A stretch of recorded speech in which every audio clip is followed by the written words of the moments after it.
I'd like to call the meeting for November 4th, 2021 to order. Do we have any special intentions? Councilwoman?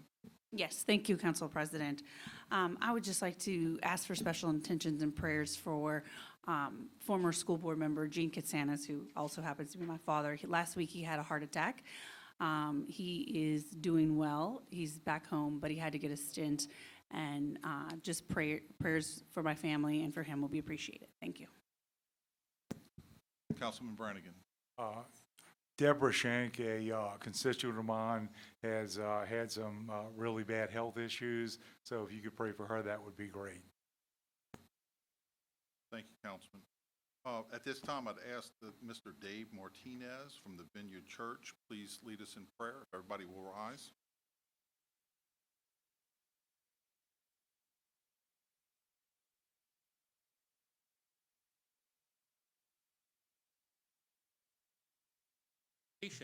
For this council meeting.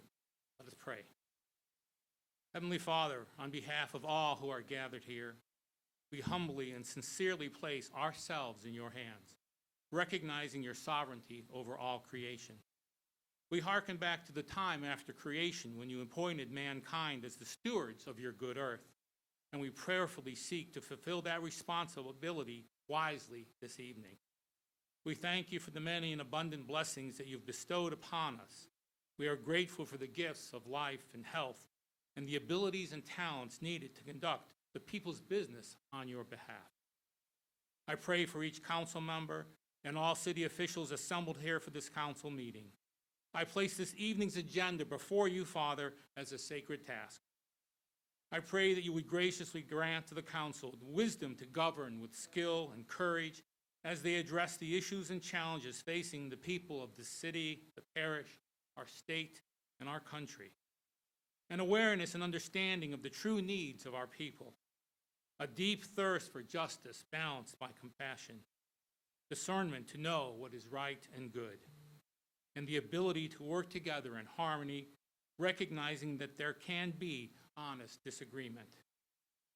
I also pray for personal peace in the lives and grant each council member a great sense of fulfillment and joy in this calling to public service.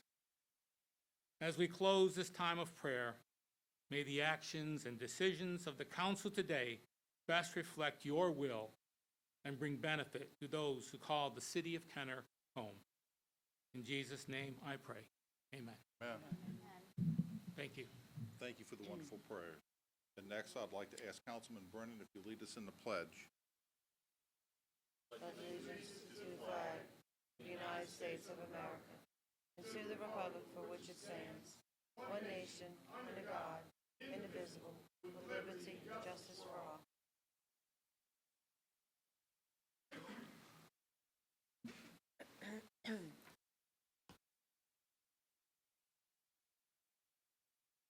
Mr. Chairman, you have a quorum. Madam Clerk, if I can. Yes, sir.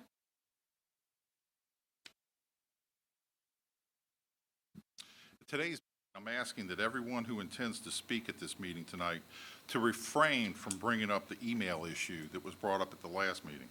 I understand that the administration has some sort of investigation going on, and I understand that the police complaint was made by a council member, which may also have an investigation going on as well. So with that in mind, I ask that no one bring that issue up tonight. This is not the right forum with the direction that those matters are headed.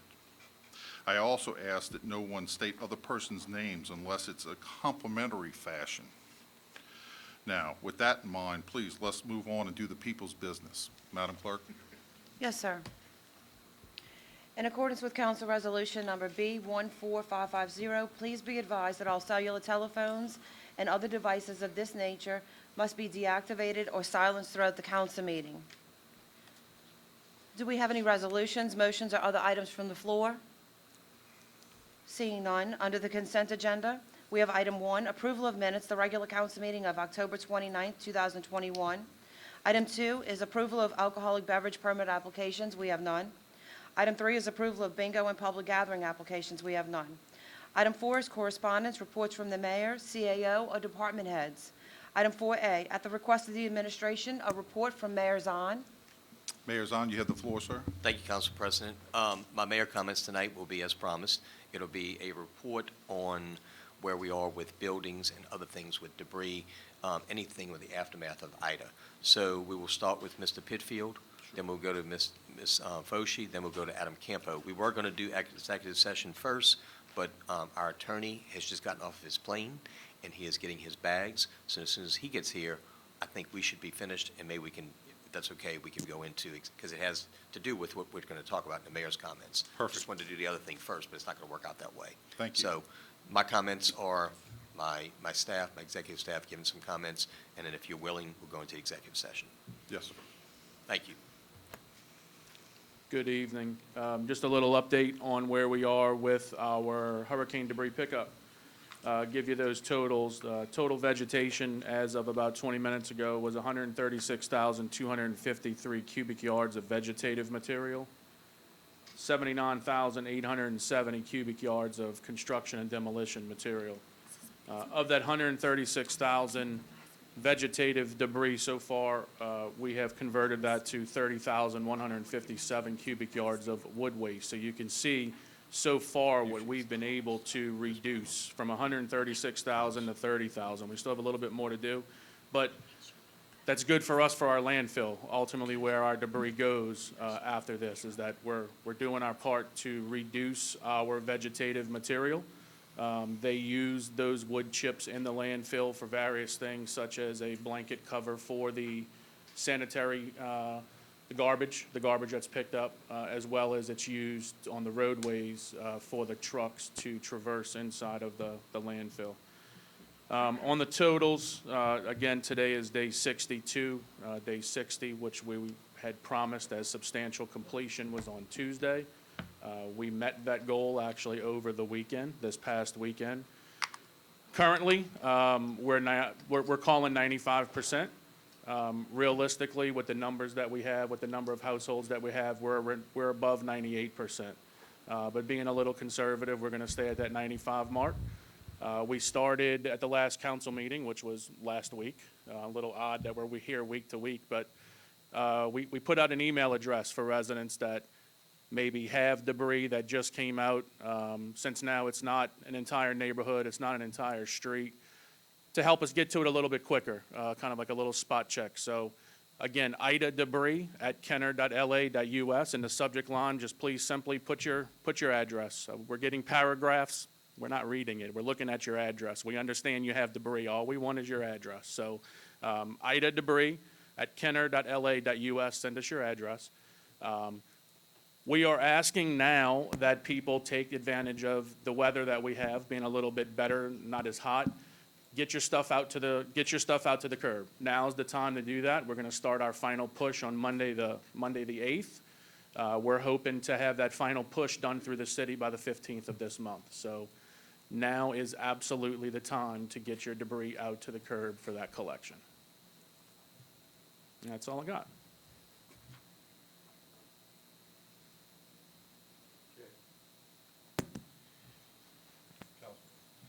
Chad, do we know if the number of trucks has, obviously they've gone down? Correct. Because the debris, most of the debris is picked up.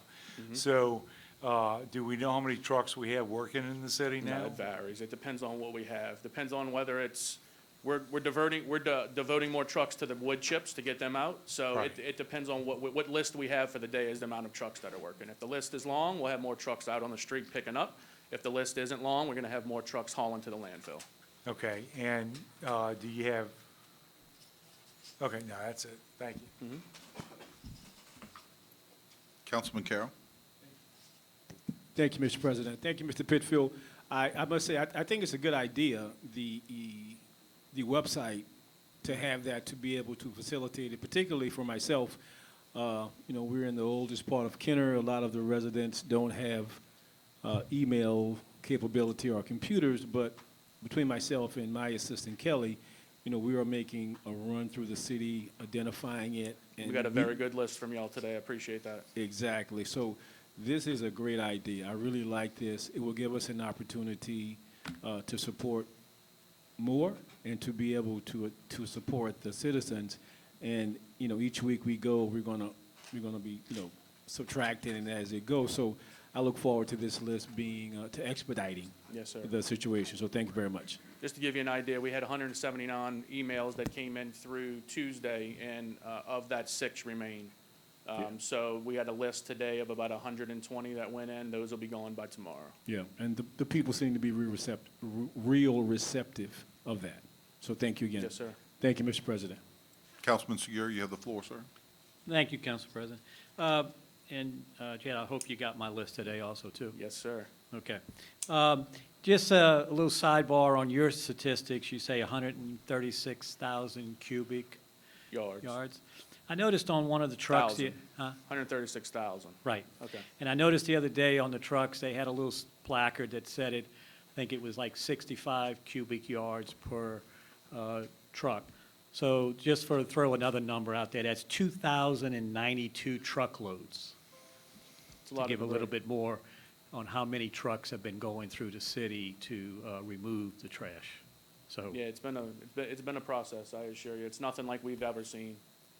sure. So, okay, so based on, obviously, Councilman Carroll and the list I got and others, another week and, So that list should be exhausted by the weekend, and then every day we get another, just depending. We knew we would get a surge in the beginning. We actually, the Williams and I-10 digital message board that the city has actually has the address up as well. So we attribute a little bit of a spike to once we put that up for people as well, but it's kind of leveling out. I can tell you, since 4 o'clock this morning, when we started compiling the list, I think we only received 6 addresses today, other than y'all's list, but from individual residents. So it's starting to level out. And we still have people riding around looking and checking, and we're making our own little documents and addresses, locations as well. thank you. I just want to mention too, Chad, I noticed that some time ago, the period of time to actually get the pickup done was 2 or 3 weeks. Now the period of time is getting much, much shorter, so I'm sure that the progress is definitely there. So just wanted to mention that. It takes a little bit longer with the C&D, which a lot of people don't realize. I mean, the tree debris, aside from the leaves, but the limbs, you kind of grab that with a claw and you put it in the truck. But when you're dealing with C&D, every time you make a grab with the sheetrock, it crumbles and it goes everywhere. And these guys are doing their best to try to clear up as much of that as possible. So the C&D takes a little bit longer to load. Yeah, and I understand, yeah, I actually had my share on my block itself, going out with neighbors and whatnot, trying to clear the streets and sidewalks with that. So what we're doing, just as y'all know as well, with a lot of our city crews, is they've been out on the main thoroughfares and the main streets, and they're actually out there with rakes and brooms, trying to clean up our medians. And look, aside from doing all of that, they were able to work with our contractor, Bayou Landscape and Specialties, to install that beautiful garden in District 4. So aside from cleaning up the city just from debris, they're also working on the beautification side as well. So I just want to throw that out there and thank those fine gentlemen that they're putting in more extra duty than we've ever expected them to put in. Very good. And Councilman Brennan, you have the floor, sir. Thank you. Chad, echoing what everyone has said, and sometimes just to repeat things, but I feel compelled because I know I received a bunch of addresses lately and told people we'd have it reported, and following up a day or two later saying I'm waiting for an update, where people are calling or sending text messages saying they've already picked my stuff up. So kudos. I think from the get-go, as you said, it was a voluminous amount of objects. And I think on the whole, the city has done very, very well, and I think your leadership has helped a great deal with that. So thank you. Thank you. Councilman Brannigan. Chad, you mentioned the garden that was put in. Who's the vendor that did that? Was that Bayou? Okay, they did a great job in one day. It's amazing. Along with our city crews also. They're still out there working on the electrical and the irrigation on it. Thank you, Mr. Pitfield. Appreciate Thank you. Mayor?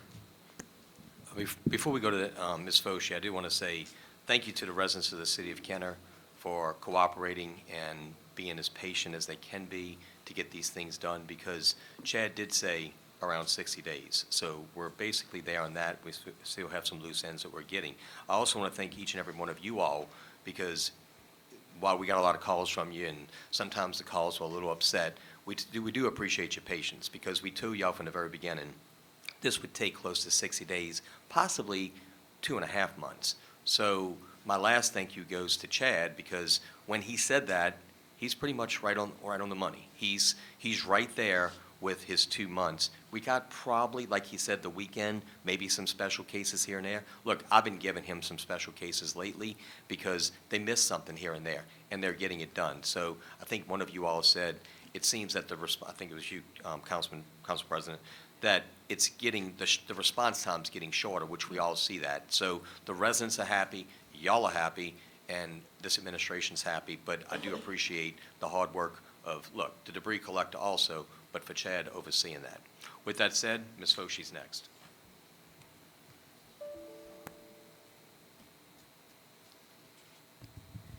Council members, you have in front of you the financial spreadsheet that was prepared by Liz Herring before she left town. And she left me absolutely no information besides a spreadsheet. So if you have any questions, we'll need to follow up with her. Now, I can text her, but I think largely that's summary information. We can update it as we go, and we can answer any questions throughout the week or prior to the next meeting. The plan for this evening was really to talk about and focus on the buildings, because obviously for the first 2 months, we've really been focused on debris and emergency recovery. Now we are looking at really the city buildings. Initially, we estimated about $69 million worth of damage, and I thought that was an extravagant number. It's going to be more than that. So tonight, what I'm going to do first is I'm going to pass out this document. What this is the stabilization and mitigation spreadsheet. It really has nothing to do with repair. It has to do with the initial stabilization, which was, getting the temporary roof or whatever we need on it so it would stop getting worse. And then mitigation, which was really pulling out the wet items, getting it so that the building we could make a determination about repair. There are a very few number of properties where the cost to mitigate was less than the cost to repair. So there's a couple of roofs that we just replaced the roof rather than put a temporary roof up, only to come back later to replace the roof. The next steps following this is to do the building evaluation in terms of the damage to each building, then make our insurance claims, and then where we fall short of insurance, seek recovery from FEMA where appropriate. So we have had a fabulous team on the ground, quite a number of people. Tonight we will hear from Joe Calderera, Kenner's own general contractor extraordinaire, who has been part of the process, and he and his team have been out evaluating every building. He's been working hand in hand with Luis Estevez. Luis is, I'm not even sure how to describe him. He's sort of like the grand poobah of helping us recover as much as possible and getting us back and running. So Luis will be talking about not only what Joe is going to cover, a couple of buildings, and then Luis is going to add one more. Before we get into this, I just want to talk briefly. And this is a super, super summary. I will be happy to give anybody any greater details, but you go through your insurance, then when you fall short, you go to FEMA if it's an eligible project. One of the things FEMA normally does is a process where they pay you what your damages are so you can put yourself back the way you were before. There is a program called 428, which is a program that FEMA has put in place in the hopes of being able to sort of pay you and move on. Like under the PA program, I think we talked previously about how we still have some open PAs from Katrina. Sitting here in 2021, we still have a couple of open PAs from 2005. So the regular PA process, as you find more issues, you can go back, you keep working on it. FEMA sees that going through this other process allows them to put closure to it. So the value to the recipient of a 428 process is you can go back and say, okay, I don't just want what I had, I want to make it better. I want these funds to be able to make an improvement, to make it more hurricane resistant, to make it more functional, to make it more modern. So as we look tonight, particularly with buildings A, B, C, keep in mind that we are going to at some point be needing to make a decision. Are we going to go in and just try to repair A, B, and C? Are we going to look at perhaps a 428 process where we say, okay, FEMA, this is what it would cost us to create either, tear those buildings down and create a bigger, better building on site or a bigger, better, different campus. Obviously, there's financial considerations there, but there's also modernization considerations. I think you've probably heard enough from the IT department and general services department about how much time they spend both working on maintaining the systems in those three buildings, as well as security issues and a variety of things. So in looking at 428, we're going to be presenting to you that option or asking you if you want to pursue that option on buildings A, B, and C on the main campus, on the wastewater system, because it's got a number of buildings, a number of functions out there that were damaged that we may be able to put together in a bigger, more consolidated, more modern facility. And then finally, we're going to look and see if there's some benefit we can get from creating a 428 program for the city's recreational facilities citywide. If you have not seen it yet, I encourage you to review the newsletter that came out from the Recreation Department. Again, talking about the fact that every one of our gyms was damaged, every one of our fields was damaged. We have come up with some, and I say we, this is largely Charles, has come up with some very interesting temporary alternatives, including there's going to be some beach volleyball, there's bowling, there's going to be golf. There are a variety of things that we're going to be able to offer as recreational options, pending returning our facilities to some usable facility capacity. So tonight, we're going to focus on buildings A, B, and C campus, as well as the Pontchartrain Center. When Dominic gets here, Dominic Impastato gets here, he's the attorney representing the city in two pieces of litigation. One involves Building C, and one involves the AP Clay Center. Building C was damaged during Hurricane Zeta. The claim was pending on Hurricane Zeta. It was more than $1 million. I cannot remember exactly how much it was, but it was in excess of $1 million claim from Hurricane Zeta on Building C. So before we had done the repairs from Building C or received funds to repair from Hurricane Zeta, then Ida came along. So what we have right now is the same insurance company with two claims. And Dominic can explain this better, but basically it's either Zeta or it's Ida. But whatever it is, it's the same insurance company. We may end up with two deductibles, but at the end of the day, I think we're going to end up with the same recovery. We don't have to fight with these guys about who's responsible, because it's either Zeta and them or it's Ida and them. AP Clay was damaged in an unnamed tornadic event where the roof was ripped off. Substantial damage occurred on the inside. There was stabilization of the building and some mitigation, but it was not even finished with the mitigation when Ida came along. So there was already a blue tarp roof on that got ripped off and thrown into the bushes. So same thing, a claim had been made on the tornado for AP Clay, and now we have a claim made on Ida for AP Clay. And once again, our position is it was either the tornado or Ida or both, but the same insurance company is being called upon to make those whole. So when when Dominic Impastato gets here, he's here in his legal capacity, not his counsel capacity. When he gets here, we'll go into executive session to talk about those two cases, or those two claims. So at this point, if I could, I'd like to call up first Joe Calderera, who has, I think, some information for us on the A, B, and C. And then we'll call up Luis to wrap up on A, B, and C, on Pontchartrain Center, and just some sort of overall projections in terms of where we're going.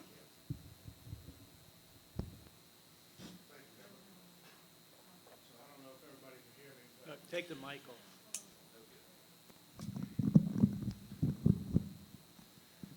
And I'd rather stand, but I have a Mac, so I had to swap all this stuff over on this computer, and it may not fit exactly right. And I'm going to have to sit to use the controls. So, let me grab my glasses. So I think everybody knows that I've been in the construction business for a very long time, and I want to thank all of you for asking us to get involved in the assessment of these buildings, because thank you. Most of my work is these days is traveling on an airplane to some other state or city to do the same thing that I've been able to do here in the past few months. And so I will tell you that I've been asked to meet with individuals that are doing other assessments. I have mainly met with your employees and the guys that let us in buildings and describe the issues that some of these buildings have. Adam, Mark, Troy, Kenny, people that I know for a long time that have kind of guided us through the buildings. I can tell you, and I think most of you know, that I'm not going to be influenced by what somebody else wants me to say or do. This is a basic observation of the 3 main buildings that I was asked to look at. I've looked at probably 30 of them.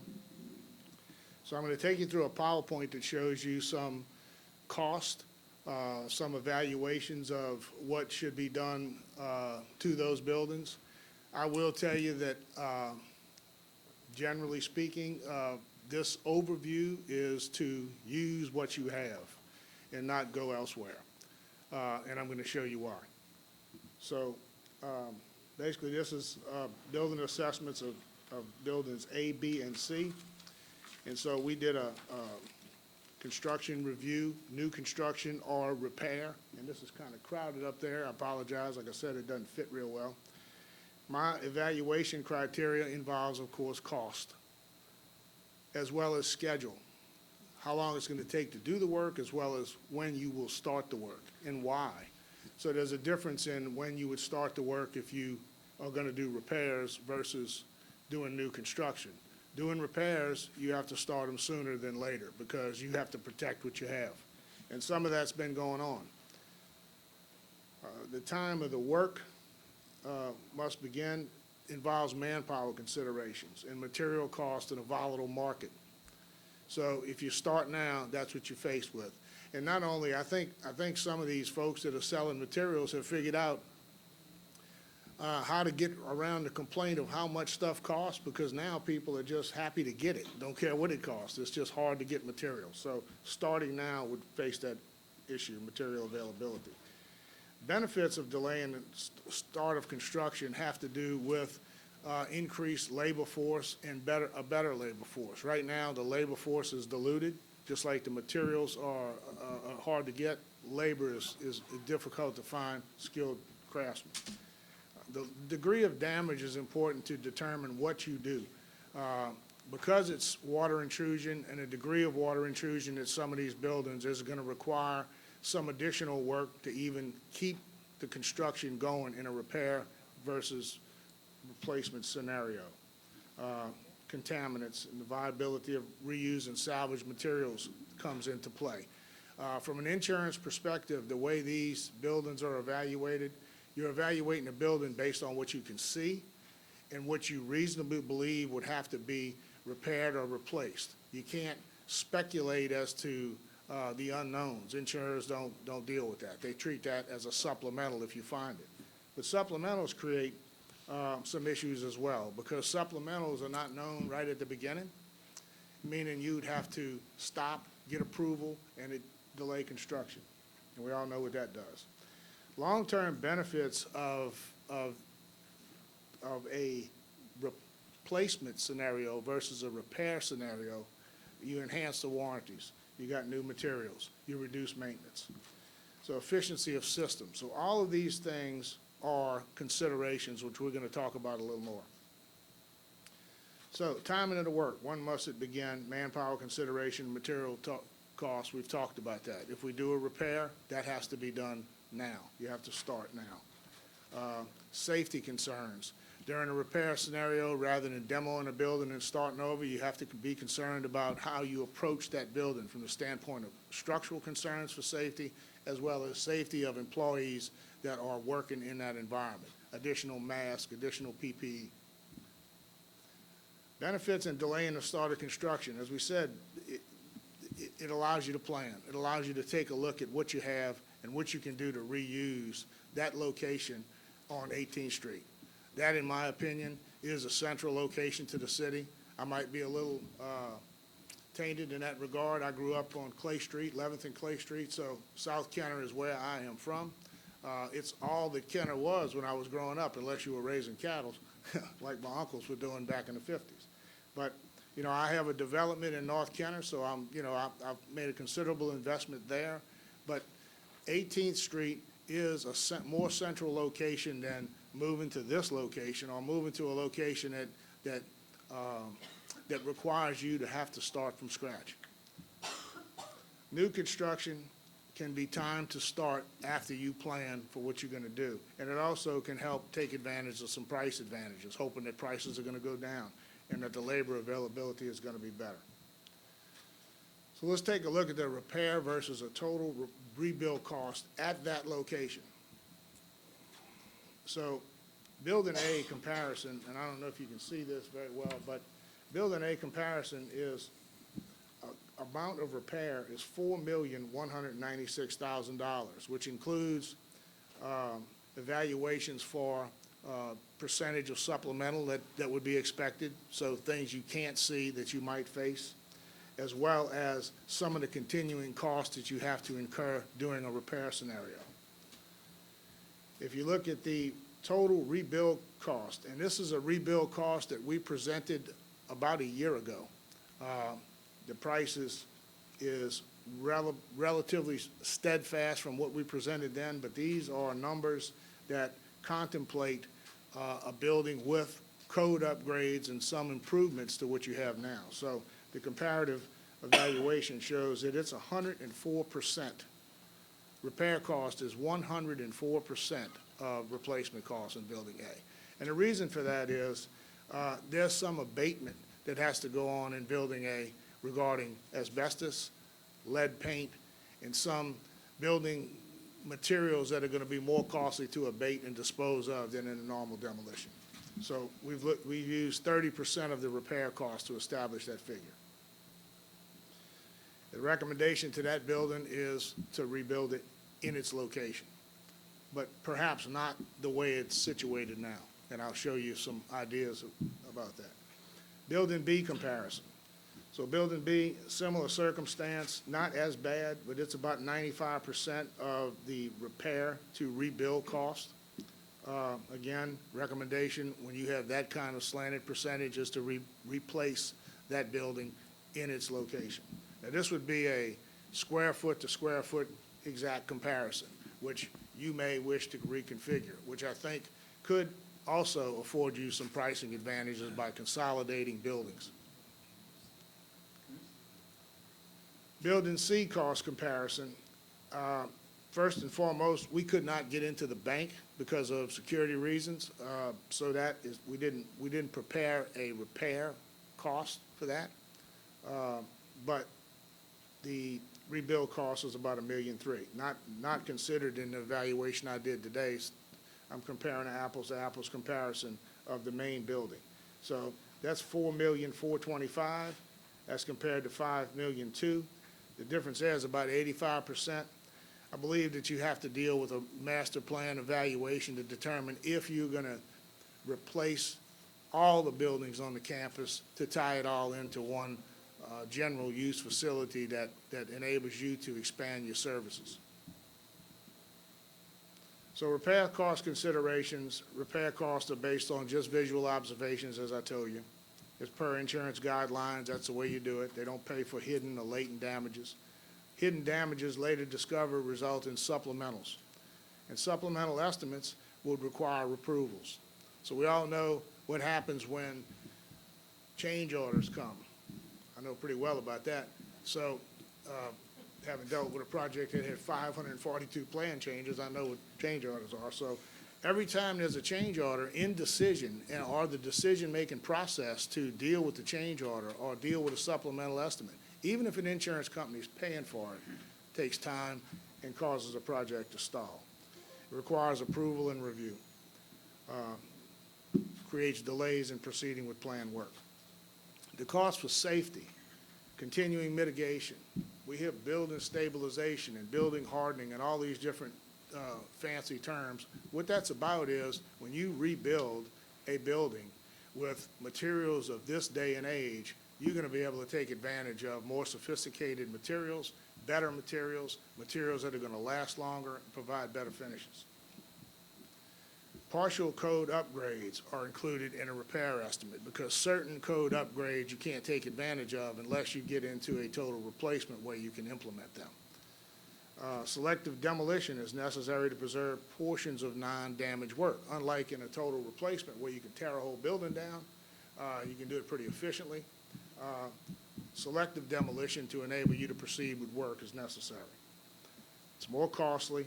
It requires incorporation of new materials with the reused materials. So there's some concern about that as the longevity of your building going forward.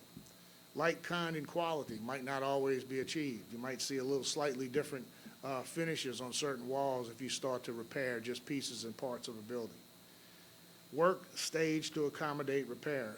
You have to stage it. You have to execute that work in smaller bites, smaller pieces, which of course makes it more costly and more difficult to do. Only limited warranties would be available. So you think about the idea of replacement of a building versus repairing a building. Your air conditioning systems you have are in pretty used condition. The maintenance aspects of it, the advantages of newer equipment with higher SEER ratings and LED lighting and all those other things are a consideration. Buildings will basically be built back like they are now. But of course, some improvements, just because it's a repair, but basically like they are now. No structural enhancements, no green improvements. New construction considerations, an opportunity for a master plan. Better, I don't know what that says, looks like a mistake, but it's, you can claim more cost effectiveness in new construction. Buildings can be better and more efficiently planned for public use. Improvements for longevity of buildings, hurricane protections, efficiency, wind load improvements, missile impact glass, code upgrades, all those kind of things. Maintenance benefits. The maintenance benefits in new construction versus what you have now, because I've looked at the buildings and I've looked at the systems. The maintenance benefits and the efficiency benefits, the cost of operation are going to be significant. Long-term warranties for roofing, building envelope, mechanical and electrical systems, more appealing and durable surfaces, upgraded network compatibility, which I heard is a problem with the computer systems. You have a central system that interfaces with the rest of the buildings that's modernized. Citywide command center, security enhancements, linked and consolidated services, and elimination of other buildings that you don't need. Like I said, I've looked at buildings all over the city. Some of them are used, but they're not really being used to their total capacity or to the size of that building. So some of these services could be put in this same city campus if a master plan is effective. City image will be improved. Functional use by taxpayers will be achieved. They may see that something productive is coming out of this event that's being paid for by other funding rather than us paying for it. Taxpayers will visualize the logic of all this, I believe. So value is not always apparent. You know, when you look at the cost of a repair versus the cost of replacement, all of those factors, is it lesser to repair it? I don't think so. So the difference is negligible or non-existent. The lowest price in the beginning, I used to tell my brother all the time, I really don't want to know what the lowest sub is on bid day. I want to know what the lowest guy is going to be when I write the last check. And rebuilding or repairing these buildings versus replacing them with modern systems, I think is not a good idea.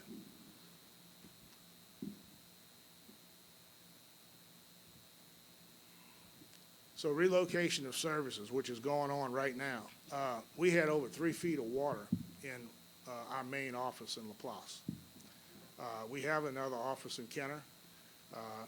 To say it's a little congested is an understatement. But just the idea of getting mail and having services work and so on and so forth, it appears that this building is a place that you can go for temporary services, but the relocation of those services has to be thought about the efficiency of normal operations and when can you get back to that. Documentation for reimbursement. So if this is a process by which you are going to spend money to improve what you have, then somebody's got to document that. Documentation is a key element to getting paid, and I can attest to that. I teach it. I mean, it's what you have to do to ensure that you can take advantage of what's out there for you. So these FEMA programs and other programs, including grants that may be available for improving your energy systems, is an important aspect of the rebuild. And you got the time to do that if you have a place to sit while you are going through the planning. But the planning's got to start now. So it is what is going to make your program successful. So these things, cost effectiveness and efficiency and practicality, employee safety awareness of having employees working in an area that's been repaired rather than replaced with new systems. So what you're going to get are better systems, stronger buildings, reduction in maintenance, safer and user-friendly buildings, improved energy efficient systems, long-term warranty enhancements, and consolidation of services. So green building is the wave of the future. It is, can put you towards grants where you may be able to recover some money for different things you do inside the building, where you repaired it or replaced it. But replacing a building with new systems enables you to have energy savings, LED lighting, smart technology, warranty and maintenance benefits that we've been talking about, mechanical system improvements, structural improvements, efficiency of the and consolidation of systems, enhanced green spaces. What happens if we don't do something? Well, inaction creates a scenario where somebody's going to say, why didn't you do the right thing? No matter what you do, you know, I've been asked before, to have people come to me and say, hey, why don't you run for something? I don't know why any of you want to do what you do, because no matter what you do, somebody's got to complain about it. But, you know, the logic of moving forward and doing something with a background of information that leads you to a conclusion is what successful businesses are developed from. Teamwork, administration and council participation, and optimum space use. What's missing now? What don't you have in those buildings that you need? What are the current use issues? What are the maintenance costs? What can you do to improve them? What does the public want? So the public wants to come to a place that's easily accessible. So when I come and get my building permit, I don't want it to be a pain in the neck. When I come to visit City Hall, to do whatever business I need to do, it needs to be accessible. It needs to be friendly. You go to other cities and you go to other states, it's a whole different thing than this. You know, I come back home sometimes and say, I'm not sure why I live here. You know, it's just not inviting. And you want something that's inviting, and you got the opportunity to do that.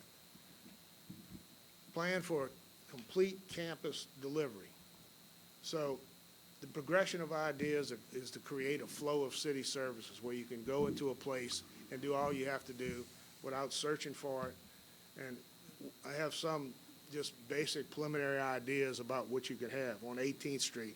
And if you demoed that site and started from scratch, a building with city services, a mayor and council chambers, central green space where you can have accessibility to all the buildings, employee services, fire services, additional services, all the things you have now and then some. And this is just one thought where you have centralized administrative services and council accessibility, centralized governmental services, other city services. You can eliminate some buildings, better management. You know, I have locations all over the place. It's very difficult to manage different locations. If you have your managers in one location managing departments, it becomes a lot more efficient. Everything in one place. City and retail services. You have a bank there now, you can put a bank. You can do coffee shop. You can do things that would invite people to come to that area. Another thought I had was a little differently and a little different location of services. But again, this is a matter of all of you all sitting down, picking representatives of the public on your behalf and having a roundtable meeting to figure out how you want to do this.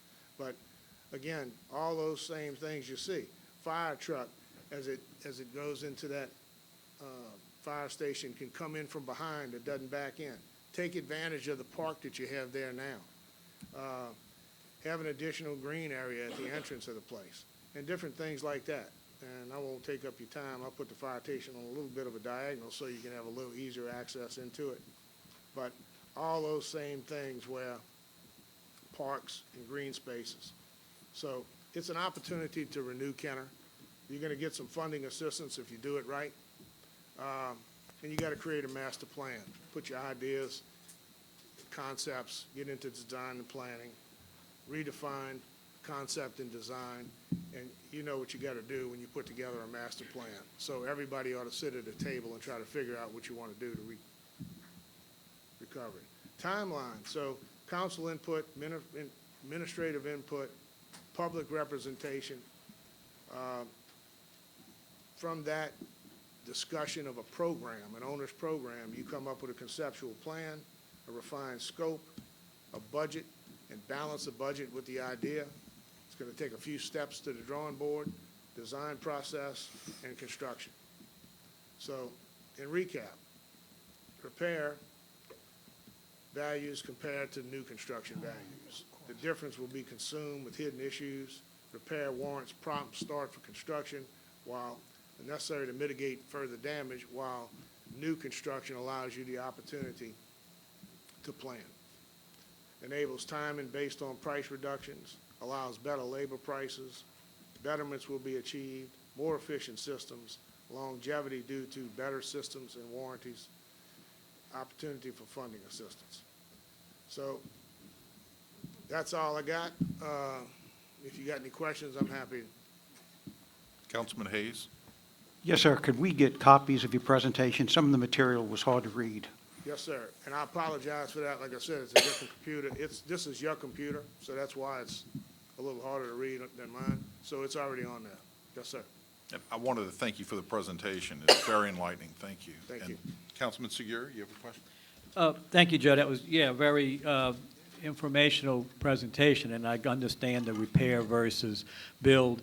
When I was tasked to oversee the construction of the police complex, and we went through that same consideration to where we were at, determining how much more space we needed, and then how to get there and finish it.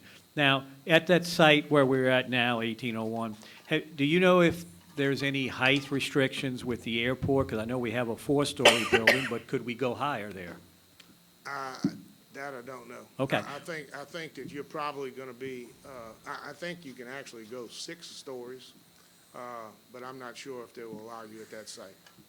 Okay, well, even if it was 4, then the footprint could just get, put what was the space of the other 2 buildings into a footprint that could still be handled in a 4-story building, is what you're saying, I guess? Yes. Okay. I mean, No, you got enough room to do a whole lot of different things. This is just a little suggestion about a couple of different options of what you can do. But, you got a really nice park behind you. You got Williams Boulevard, the street over, whatever that is, 18th Street. You got a nice quadrangle there where you can situate buildings like you want. And everything doesn't have to be in one building. There are advantages to having multiple buildings. There's advantages to having single buildings. The obvious advantage of multiple buildings is you could build one building that is separate and apart from them as your hurricane preparedness or EEOC building, where it's built super strong and all the things you have, including housing if you need it in that building to accommodate a storm circumstance. So there's a lot of different things you can, everybody write something down that you want to do and sit down with the design team and come up with a plan that satisfies all of that. well, good. Like I said, I'd like to see us stay there also and consolidate and go up and keep all of our offices right in that area. As you said, I grew up too as a long-time young boy in Kenner, and that spot's always been the place to go to for Kenner government, and I'd like to see it stay. District 2. Thank you. Councilman Carroll? Thank you, Mr. President. And Mr. Caldarello, thank you for the presentation. And like Councilman Segura and yourself, my passion for South Kenner is obvious, and you know that too. But between you and Ms. Fauché, and all of us know the A, B, and C of the buildings, but before I got on the council, I didn't know A, B, and C. I knew what was in the building. Could you tell us A, B, and C, what Yes, sir. each one, so the audience and everybody will know exactly what we're talking about. Even before the storm, I would say, what building are we in? So Yeah. I understand. Building A is the front building. That's the traditional city hall. It's where the council chambers are, and it's where the clerk of court currently resides, or did before the storm. Building B is the three-story building that contains the council offices, the mayor's offices, and the code offices. That was B. Building C is the four-story that also has the bank attached to it. That on the fourth floor currently has the IT, but I think everyone knows before the hurricane, we were moving out of that building, or at least moving some services out of that building because of problems we had with the building, both related to Zeta and other issues. So Building C is the four-story building, and I think when we're talking about this, A, B, and C combined are 58,000 square feet, and then we have, if we look at trying to also perhaps combine the recreational, at least administrative offices, which we lost, because remember, we lost the building on the campus by the Fleet Yard, and then had to move temporarily, or move into the mall. So combined, if you put all of those administrative offices together, whether it's in one building or multiples, is 72,000 square feet. One point I want to make about the firehouse that is there, it is a separate building. It has some issues, as you can see from the exterior. We lost some trim, but for the most part, that's a freestanding building. If we were to do the repair, we'd be repairing the three buildings. There would be no change for the fire station. If we were to do a 428, we did a master plan, we would also be able, if we chose, to also improve or replace that fire station and modernize it as well.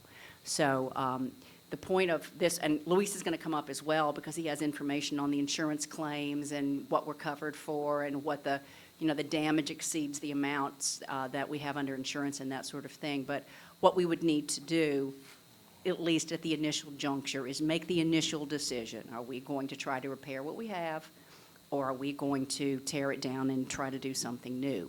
The reason for that is the decision to do nothing costs, because we have to, if there's any possibility that we're actually going to repair those buildings rather than replace them, we have to maintain them. We have to maintain them in at least a mitigated state. What that means, obviously, is we have to have air conditioning, we have to have scrubbers, we have a variety of things in there. I can't remember what the total burn rate was. I think somebody told me it was like, I don't know, $11,000 a week or something, just to maintain those three. So there's an amount of money that's going to be associated with doing nothing. If we believe, and when I say we, I'm talking about you, if we believe that the way to go is to explore the replacement, whether it's a replacement like for like or a replacement under a 428, then we need an architectural design that we then take to FEMA and say, this is what we're looking at. But under either of those, if we're going to replace them as is or replace them under a new concept, either way, that involves tearing down the buildings that are there. It is a much more efficient process, a much less expensive process if we make that decision to tear them down now. Yes, we can wait. Yes, we have some time. But if the decision, there's a difference between deciding to whether rebuild exactly versus replace in a new program versus are we going to just repair what we have. I think the recommendation from the general contractor and hometown fella, and I met Joe fighting over 500 change orders. He's right. You cannot convince him of anything if he doesn't want to.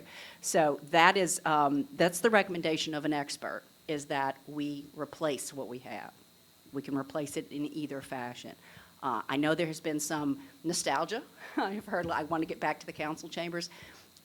We can rebuild your council chambers, and we can make it bigger and better and more beautiful, or we can make it exactly the way it looked before, but in a more upgraded, code-compliant fashion. So that's really the initial step, is that we need to make that decision. Before we can talk about that, obviously you want to hear about the insurance money and where we are in terms of the claim, and we have Luis for that. Councilman Brannigan. Yeah, so 72,000 square feet is what we need. Well, you know. I mean, and does that get, you know how we have people all over the place? Yes, sir. If we build 72,000 square feet, does that get the majority of our people in one spot? Probably not the majority, yes, absolutely. I think one of the things that Mr. Calderera was bringing up is very, very important. we did not have the most efficient use of space already. In some of the buildings, we had people too crowded. In some of the buildings, we just had storage, and we could have had people in there. I think the whole idea of a master plan allows us to sit down with all of the departments, with the council, administration, I think really importantly, the public. We need to have some meetings and say, what would you like to see in the city hall? Here's our once in a lifetime chance to build something new that's going to outlast all of us. Let's see what the public would like to see. But in 72,000 square feet, we'd replace what the square footage we have right now. With a space planner, we'd have a better idea of telling you, is it 72 or 100? I mean, this is just ABC and recreation. There's people in, as Joe pointed out, people in buildings like all over. Like, there's just buildings everywhere. You don't realize how many buildings you have until you start going through and saying, oh yeah, this one's damaged, this one's damaged, this one's damaged. So I would want to be able to give you a more complete answer, Councilman. I would want basically to have the design team to come in, and again, we have to RFP for a design team for FEMA to reimburse it, but a design team to come in and say, this is what you need. I can tell you what we have, but in terms of what we need, do we need 72? Do we need 100? Do we need only 60? I mean, basically looking at what we have, and I think that's where the estimates have come from Joe as well, is that if you replaced what you have square footage for square footage, it would cost more on A, more on B, and less on C, but overall more. So, to repair over replace. Mr. Calderera, do you have, now I know we're not holding you to this, but do you have an idea of a square foot price for building a commercial building? I have prices in there based on what you have now. Okay. And I can go back to the slide, but I do have, let's see if I can get back to it. Let's see. No, but if we came in and the decision was made to rebuild the building and we determined that we need 80,000 square feet, on building construction, is it $500 a square foot?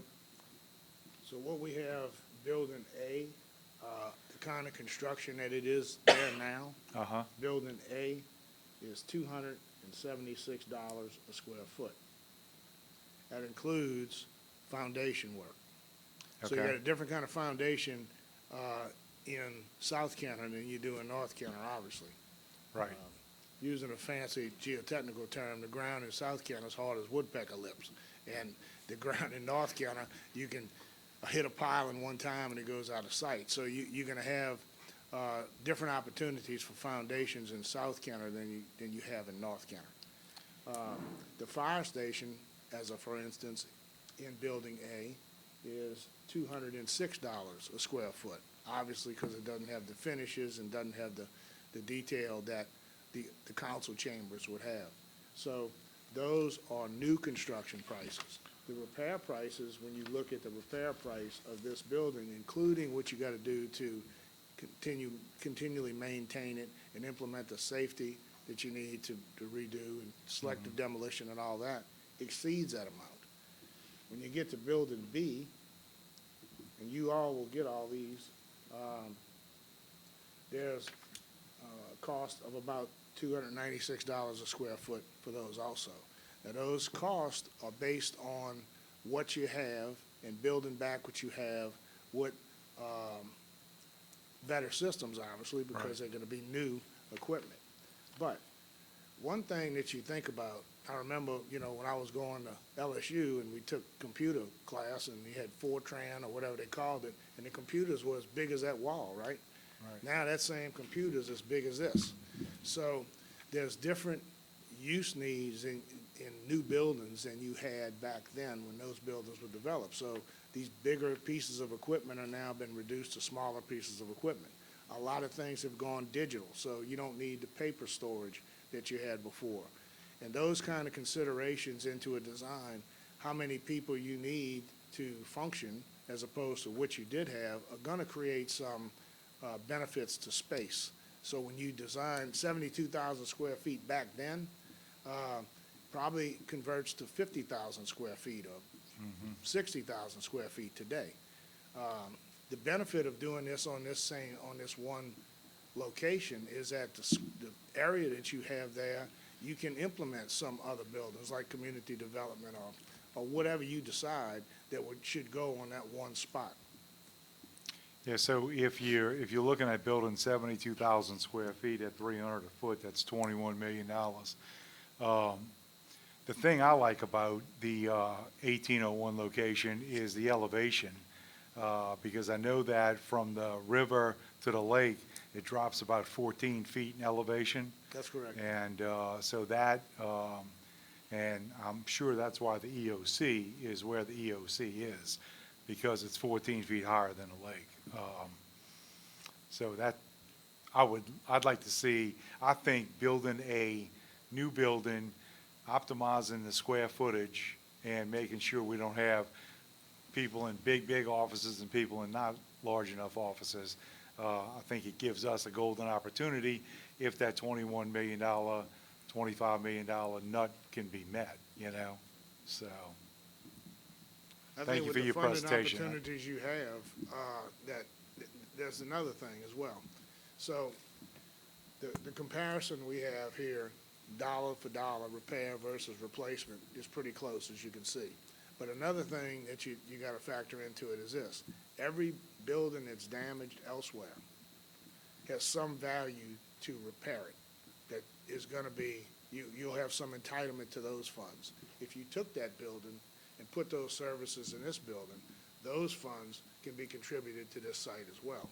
So, you know, however many buildings you have that are damaged, if you go down the checklist and you see, I forgot the figure Deborah said, 60-some million. If you take that $60 million and take a look at the number of buildings you have that are damaged, that you might be able to take that money and put it in this location, sell that building in the condition it's in now, I think you're going to come out, you're going to find that you're going to come out pretty good. I mean, it's a process, and it's a process that needs to be developed from, you know, from this to what you're going to do at approximate square footages. And it's a pretty simple evaluation to do, really, based on the information we have. Because we've looked at, I don't know how many buildings, we looked at a lot of buildings, and that data can be used to assemble such a spreadsheet. Time-wise, I know once we get the plan worked out, time-wise to do construction is a couple of years You're on a looking at commercial about building. From now to construction, 2 years, because you got the design process in there. Okay. And that design process, if you make the decision to replace the buildings, that design process has got to start now. And you need to interview some people that have the capabilities to put the practical aspect of it into the design aspect of it, you know. So I'm happy to help you any way you need help. You know, I've been here all my life. I mean, I'm dedicated to this city. This is a chance to improve it. This is a real chance to do something different than has been done. It's a very good presentation. Thank you. Thank you. Councilwoman McKinney? Thank you, Council President, and thank you, Mr. Calderer. I think you've given us certainly a lot of information and a lot to think about, because I think that this is definitely an opportunity for us to move forward and to build, build new buildings or renovate, or, obviously what your recommendation is to build something new. I do have a couple of questions. So the supplement, I can kind of see up there, there's a supplemental potential percentage that's 15. Is that, what is that based off of? Is that based off of the repair amounts? Yes, it is. Okay, so that's a percentage, 15% is percentage of the total, is that what, Yes. that's correct? Okay.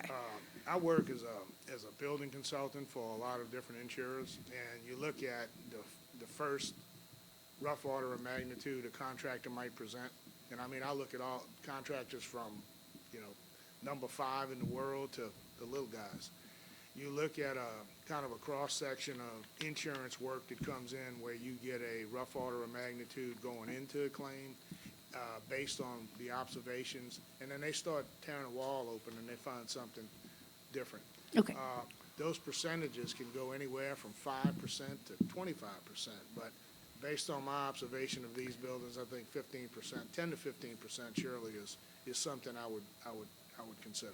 Okay, great. So that's a rough order of magnitude, and then 15% contingency, basically. Yes, So, exactly. okay, and that's how I think, that's how I'm a cost controller, so that's how I think, so. And if you think about new construction, I tell people when they go into new construction and things that we design build on, that if you have $100, you better plan to have $110. I mean, you need to have 10% even in new construction, because in new construction, people come and make changes and do things that weren't accounted for in the design. But this kind of circumstance, I think, warrants just a little more than that. Okay, great, thank you. I also just want I do want a copy of this presentation so I can understand, and I understand that you did other additional assessments of the individual buildings. I would like to request that on behalf of the council, that information as well. Yes. Yes, Excuse me one second. So as we complete our insurance claims, so that information becomes available, but if it's still pending and we're still negotiating, that information may not be available yet. ABC and Pontchartrain Center are currently available. At the next meeting, we'll probably have more information. As we bring them and present them to you, we'll be able to provide that information. But there's some that are still in negotiation, which is a good segue into, we need to go in executive session because we have Dominic Impastato here to talk to us about 2 of those pending claims. But you will eventually have all of it as we come to you and say, you need to make a decision or we need to do, you'll definitely have the information to be able to make those decisions. But right now, we cannot turn over all 45 or whatever it right, is. that I we was have. just focused on A, B, and C, the Yes, ma'am. information that we're talking about And you'll have now. Pontchartrain Center as well. Okay, great. And then also, I think also to me, the most important thing is, well, twofold. First, looking at comparable, and this is an opportunity, like I said, looking at comparable city hall buildings in cities that are comparable to us outside of our area, right? I know you said you travel all over the United States and work, and I think that really this is an opportunity for us to build better and then also build comparable to what is available in other newer cities that, how are they designing their facilities and how are they really maximizing their city services? Because obviously through the pandemic, some of our services are more, focusing that more online, that not as many people come to places in person, so minimizing those overhead costs. I mean, I work for energy, we're going to be going back to work 1 day a week.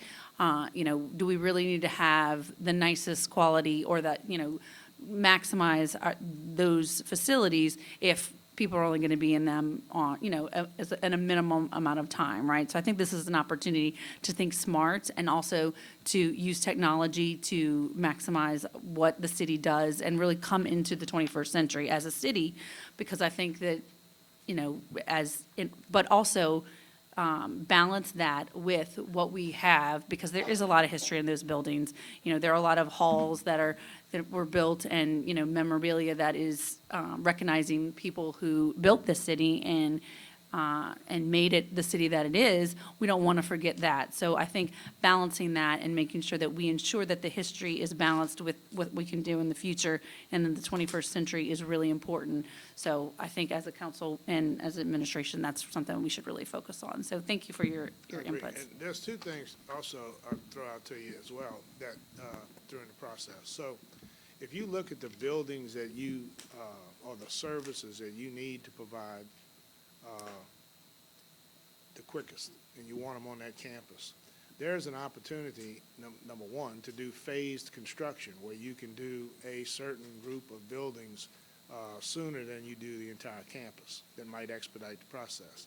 Secondly, buildings that might not otherwise be the central focal point, like the council chambers and the administrative offices where, you overlook a park and it's a nice thing for the public to visit your offices. There are modular construction options that can expedite the construction. And when you think of modular, you think about a trailer. Well, if you've ever been to San Antonio, Texas, and you ride that little boat on the river, there's a Hilton hotel that's probably, 20 stories. That was modular construction. It's got brick facade. It looks like a real building. So there are ways to build in a modular way, with enhancements, like hurricane enhancements and all these different things you can do in a regular building. That fits for certain types of use, doesn't fit for every type of use, but those are considerations that you can implement. So there's a wide spectrum of options you have, if you understand, and I haven't been involved in the insurance negotiations, but if depending on how much money you're gonna get, and depending on what you want to do, and you pair those two together and create a budget based on what you got coming in, you can get new buildings and new systems and improved systems without spending any money. I've seen it happen. I was involved in St. John Parish when Andrew hit and dealing with FEMA. And, the considerations that were made then were banking on a 25% input by St. John Parish that turned into zero. FEMA, stepped up and paid for a lot of things that they needed. So it's a planning process, and it's a discussion process, and it's a presentation process. Presenting this is what the proper documentation is what's going to get you across the finish line. Chris, you finish? Mr. Colorado, I just wanted to say, first off, it's been, I want to say about a year, 9 months now, that we've actually been bouncing around, if you will, from place to place, holding our council meetings. If it's not for COVID, it's due to Ida, and it's just the natural, unfortunate process of what we've been going through. So it's been very, I want to say, difficult on us, the council itself, when we have our meetings and so forth. But hearing what you're saying today is so refreshing and exciting. So I really appreciate it, especially in light of those things. And I know, and I'm not taking anything away from the administration for helping to get locations for us to have our council meetings, because they've done a bang-up job. And I really do appreciate the locations and the work and the effort that has gone into the different locations to have our council meetings. So thank you. Y'all really have done a great job. Looking around this facility right here, lots of work, man. It's just well done. So, but Mr. Colorado, as far as what you're saying today is you're saying use what you have. 18th Street is a central location. We like new construction. Everything in one place, an opportunity to renew Kenner. The only thing I need to know more information on, of course, and everybody here may need to know that information, is on costs. And I'm hoping that we'll get some of that information soon. But I think your presentation was awesome. Thank you. Thank you. Thank you. And this is not the last you're going to hear from Mr. Calderera, as he evaluated every building. So he'll be back as we come forward with each of the additional groups. But basically, right now, the priority is A, B, and C, so we can get back to campus. And then we need to look at the revenue generatings, which is Pontchartrain Center. So if it's all right, I recommend that we take the break now, go in executive session. We have the city's attorney, Dominic Impastato, here to talk about the Building C litigation, as well as the AP Clay. I'm sorry. We will have to conclude the consent agenda, and then we can entertain a change of order to do that. So I'm sorry, Ms. Foshee. Okay, so we're not Before I completely. step down, one thing. We're not finished with the mayor's comments. Okay. Because he's going to have further comments, because we still have Mr. Estevez to come in and talk about costs and the insurance for ABC and the Pontchartrain Center. What we were trying to do is, if we could, to get Mr. Impastato in and out as early as possible. Sure. Can we suspend the comments, the mayor's comments for now, and then go into the executive session, and then come back to the mayor's comments? I would recommend we do a motion maybe to change the order of business to take item 18A at this juncture in the meeting, and then when we motion to reconvene, then we will go back to the consent. Is that okay? Yes, ma'am, that sounds perfect. Okay, I have a motion by Councilmember Wilmot, seconded by Councilmember McKinney, to change the order of business to go into, to take item 18A at this juncture in the meeting. I will need to read it into the record prior to you adjourning, though, okay? Please. So I have a motion by Wilmot, second by McKinney. Council members, if you could vote to change the order of business to take item 18A at this time in the meeting. Councilman Hayes, Yes. Councilman Brannigan, Yes. Councilman Brennan, Yes. Councilman McKenney. Yay. Councilman Wilmot, Yay. Councilman Carroll, Yay. Councilman Segura. Yay. Motion passes 7-0 to change the order of business. Item 18A, at the request of the administration, an executive session regarding pending active litigation, the City of Kenner versus certain underwriters at Lloyd's London et al.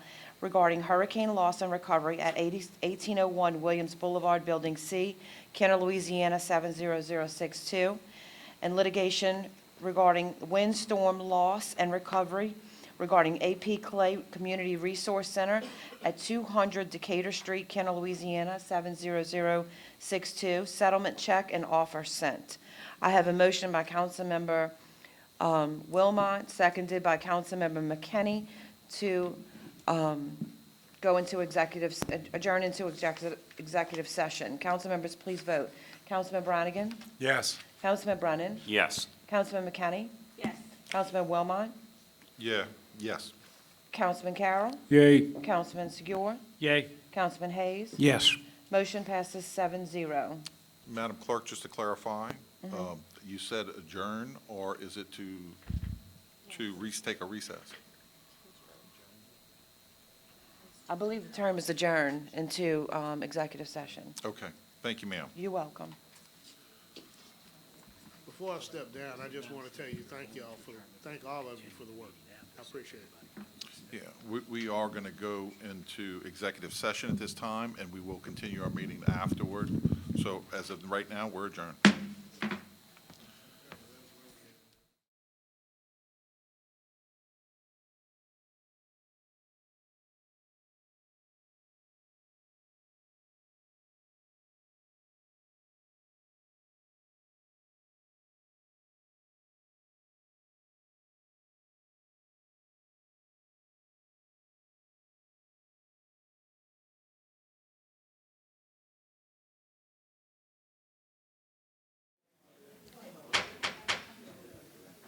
Meeting will come to order.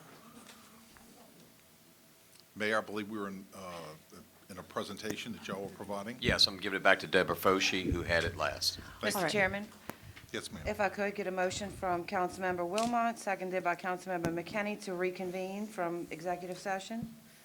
Council members, please vote to reconvene. Councilman Brennan? Yes. Councilman McKenney? Yay. Councilman Wilmot? Yay. Councilman Carroll? Yay. Councilman Segura? Yay. Councilman Hayes? Yes. Brannigan? Yes. Motion passes 7-0 to reconvene. Mayor, you have the floor. So when we left, we were part of the way through discussion of the status of buildings A, B, C, and then Pontchartrain Center is the other building that we're working on actively.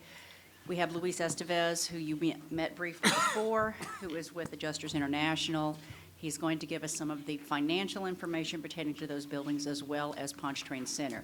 He may go into other buildings besides those. Those are the priorities right now, but we will be coming back on a regular basis as we get more detailed estimates of cost to tell you where we are with respect to each building. Good evening, Councilman and Councilwoman. Give you a quick introduction. I think Ms. Foshee was having an issue in describing what I do in generalities, but you know, we're the guys that are brought in to control the claim for the benefit of the city, the municipality, the parish, or whoever our client might be. And to use Councilman Brannigan's early statement, I'm the guy who's going to get you that $21 million nut to rebuild whatever you all wish to rebuild. Before we get into that situation, I do want to touch base. I put a little excerpt in your desk there. For the sake of cost control and not duplication of efforts, we chose early on because Joe Calderera, who has the experience and the ability to put some of these building estimates and cost constructions forth, we're using his service, well, the city's using his services, and we're working together with him. But we were tasked with not only control the claim and the presentation and the negotiation of the claim, but also to look at the mitigation portion and make sure that that went hand in hand with the future use of these buildings, right? And in some places, the mitigation was needed immediately, and in others, it wasn't. Something else we were tasked to was look at the possibility of rebuilding on site those three buildings, A, B, and C.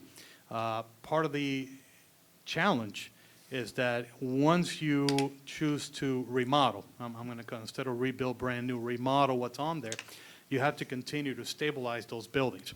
And yes, the cost is about $11,000 a week if we want to keep all three of them stabilized. And that means with forcing air and so on, because a lot of the air conditioners are not working properly. All they're doing is passing around more mold and spores and different things that are already contaminating the buildings. But we tasked this company called DCAT to give us an actual IH, industrial hygienist report, on what building A, B, and C look like. I have building A here that I've put in front of you, but they do these air quality samples, and then they do actual tape lift and actual measurement to figure out what the situation is. And if you look at what I highlighted briefly, the surfaces that were found in the council chambers and the finance office and the cashier's office were high in comparison to the exterior, so that's a big red flag. The visible mold you can see is obviously the next red flag, but the bigger issue is that when you start remodeling, you have to take all these things into consideration. So you basically have to wipe this building clean before you can start going into the remodel. And the cost of that, even though Mr. Calderera alluded to some of those costs and those percentages of extra, when we did our investigation, you're looking at $300,000 to $400,000 per building additional over the next 18 months in order to be able to just rebuild. So that's something else that gets added on to the whole scenario and cost consideration. The other thing we learned from the DCAT is that they're not recommending that until restoration is done, that those buildings be occupied at all. And that's the same recommendation for A and B. C is a little different, seems to be the stepchild in all different parts of the claim. But I just wanted to share this with you. We have it for A, B, and C. We can make it available. It's a report with test samples and everything else if you want the whole thing. But this belongs to the city of Kenner, and I thought I would share that with you. Going more into the claim situation right now, we have looked at all 59 locations that were in your policy. There's a couple of locations that were not on the policy, but there's a provision for unnamed locations, so we're adding them on there. We have come up with a total ROM of about $60 to $65 million, and that's in like kind of quality. That does not include the code improvements that could be claimed under the policy and some other areas that are going to be claimed under what we call the FEMA claim, right, or the FEMA portion of it. To date, we have presented and negotiated with the insurance company 18 of the 59 buildings. We took the bigger bulk of it.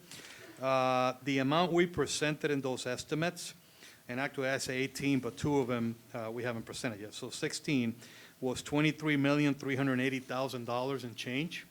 The amount the insurance company has agreed to date is $19,907,000. So we're about $4 million apart, which is about 18%, okay? And this is through the first round of negotiations. We also secure a $10 million interim payment. We don't call them advances because we actually have it allocated to certain buildings. That payment, it's in the process of getting to the city. Now, we spoke briefly of the 15 reinsurers that are part of this policy, so each one of them has to pay their share.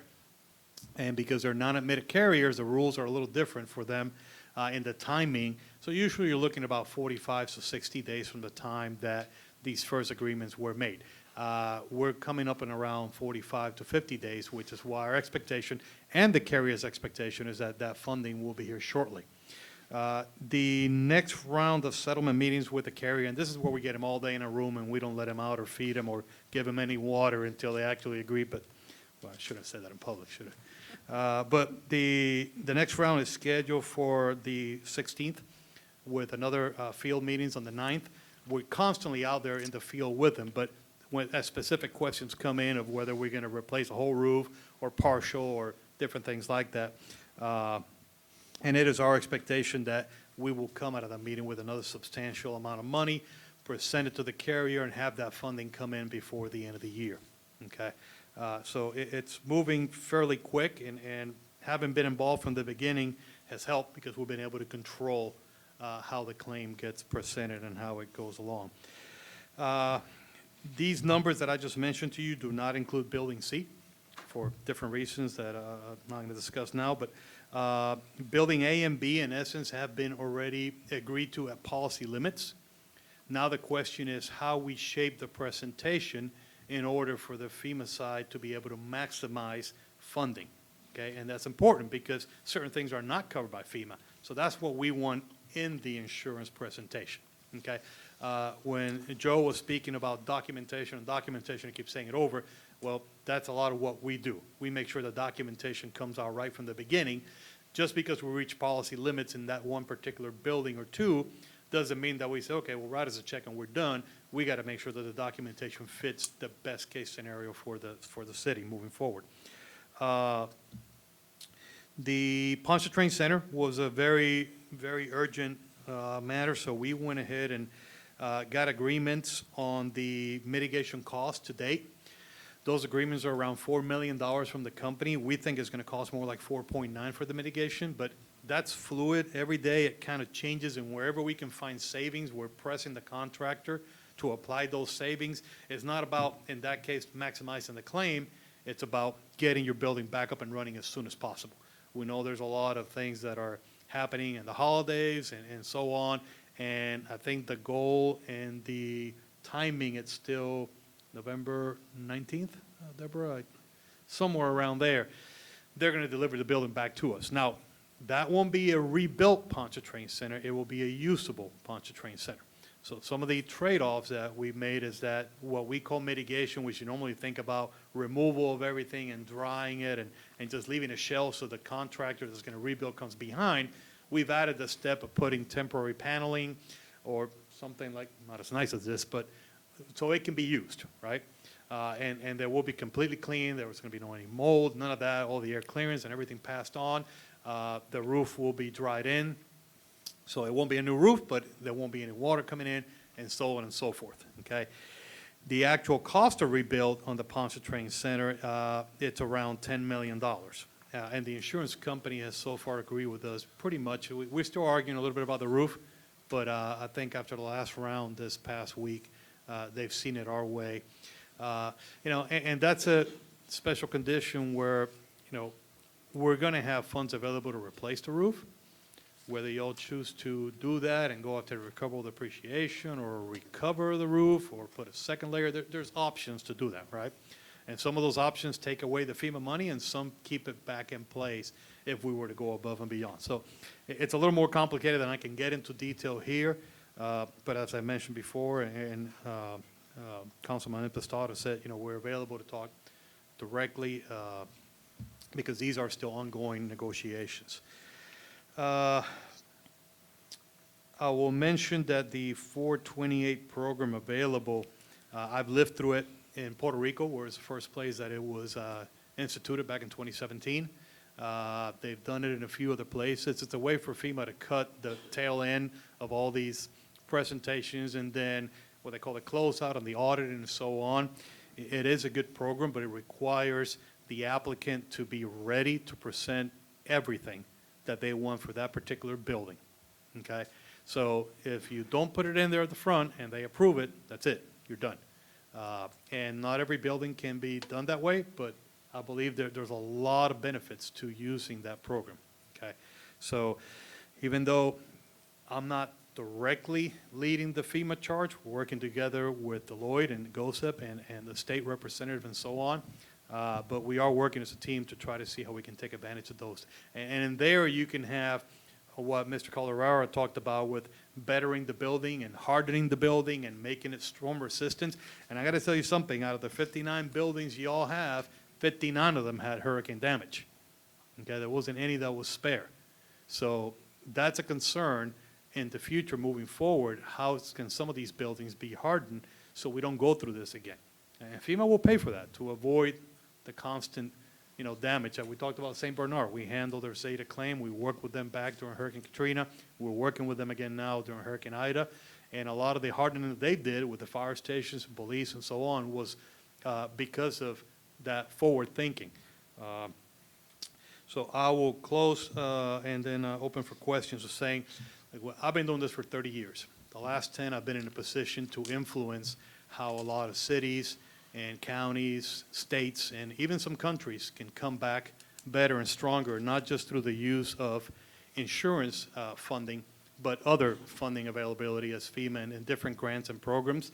I think Kenner is in a great position to take advantage of that and turn this from, an expense, which is what everybody thinks about insurance, into a capital project for the benefit of the city of Kenner and the taxpayers, and meaning that as little as possible, if we follow the speed and we continue to stay ahead of the game, a lot of the funding will come from sources that are not your taxpayers' pocketbooks, in order to not just A, B, and C, but a lot of other buildings that were showing age, okay, that suffer more damage during this hurricane because of that, age and condition.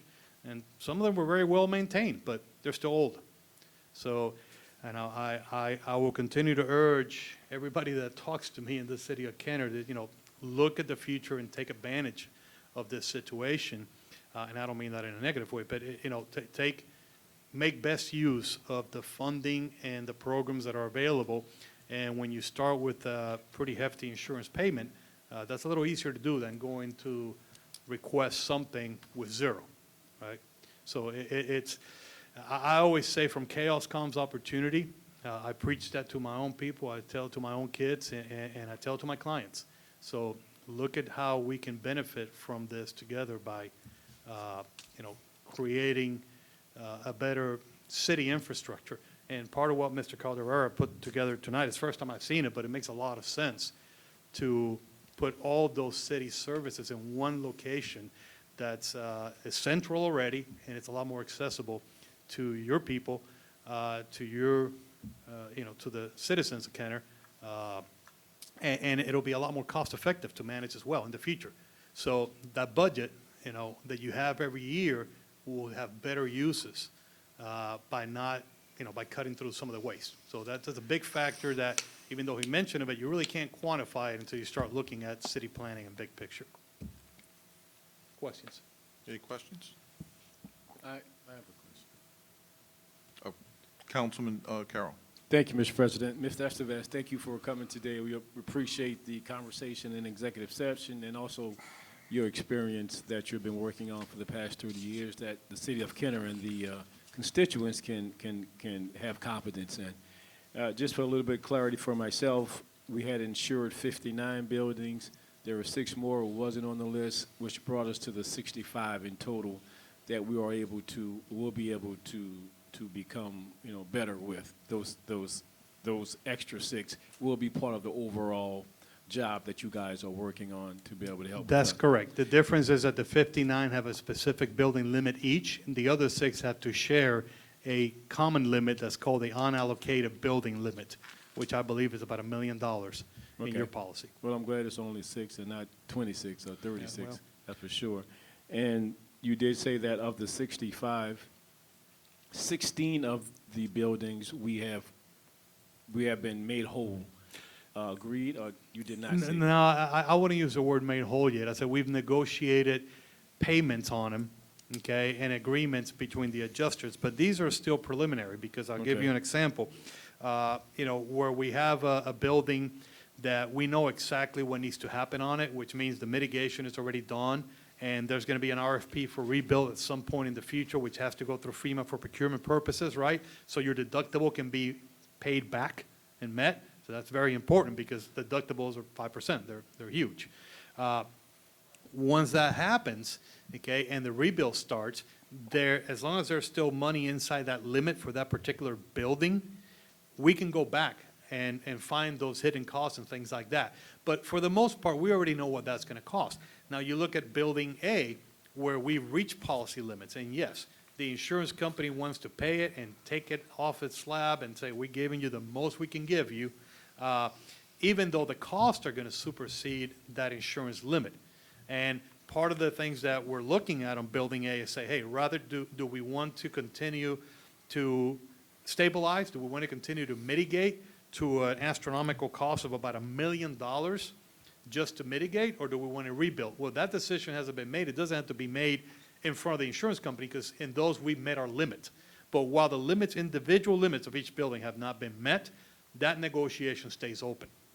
Well, Okay? thank you, and that's, now I have clarity based on what you said, and because, as Ms. Fauché said, we will be getting it in bits and pieces, all of the buildings, in a timely manner.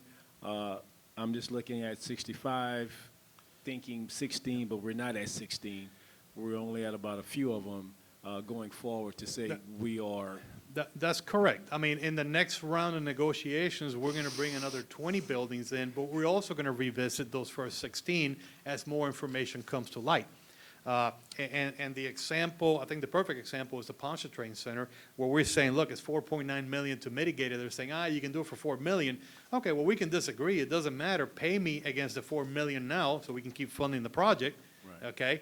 But we'll know exactly what the costs are. So the insurance company has put a clerk of the works there, and we have somebody overseeing as well to make sure the contractor doesn't run away with cost, because that's also a consideration, right? They're trying to guard their money, I'm trying to guard your money.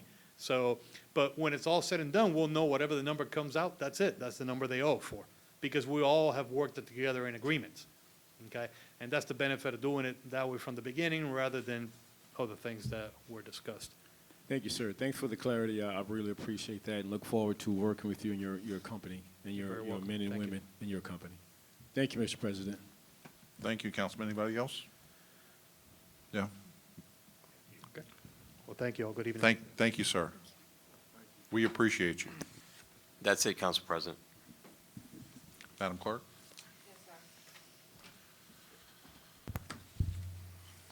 I have a motion by Councilmember Wilmot, seconded by Councilmember McKinney on the consent. Council members, please vote. Councilmember McKinney? Yay. Wilmot? Yay. Carroll? Yay. Segura? Yay. Hayes? Yes. Brannigan? Yes. Brennan? Yes. Motion passes 7-0 for your consent. Under the public appearance agenda, I have item 9, public hearings and final passage. Item 9A is a public hearing regarding summary ordinance number 12,877, an ordinance amending the 2021-2022 operating and capital budgets to fund 2 part-time Recreation Department employees to assist at Muspertolino Playground, and amending ordinance number 7549. Mr. Chairman, I've received a request for a 2-meeting deferral. I have a motion by Councilmember Brannigan, seconded by Councilmember McKinney for a 2-meeting deferral. Council members, please vote on deferral. Councilman Wilmot? Yay.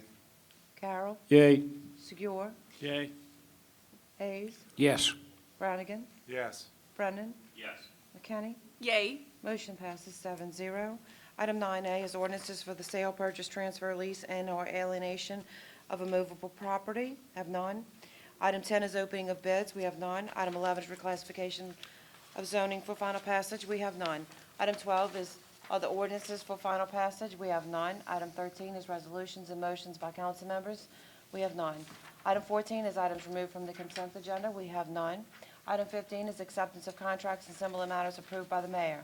Item 15A is a resolution approving amendment number 1 to the agreement with BLD Services LLC dated October 21st, 2020 regarding preventative maintenance of existing sanitary and storm sewers, increasing the agreement amount by $450,000 for a new agreement amount of $650,000 for the Wastewater Department. I have a motion by Councilmember Segura, seconded by Councilmember Brennan. You want to open? Councilman Segura? Thank you, Council President. I'd like Mr. Schreiner to come and give an explanation on what this increase will be for.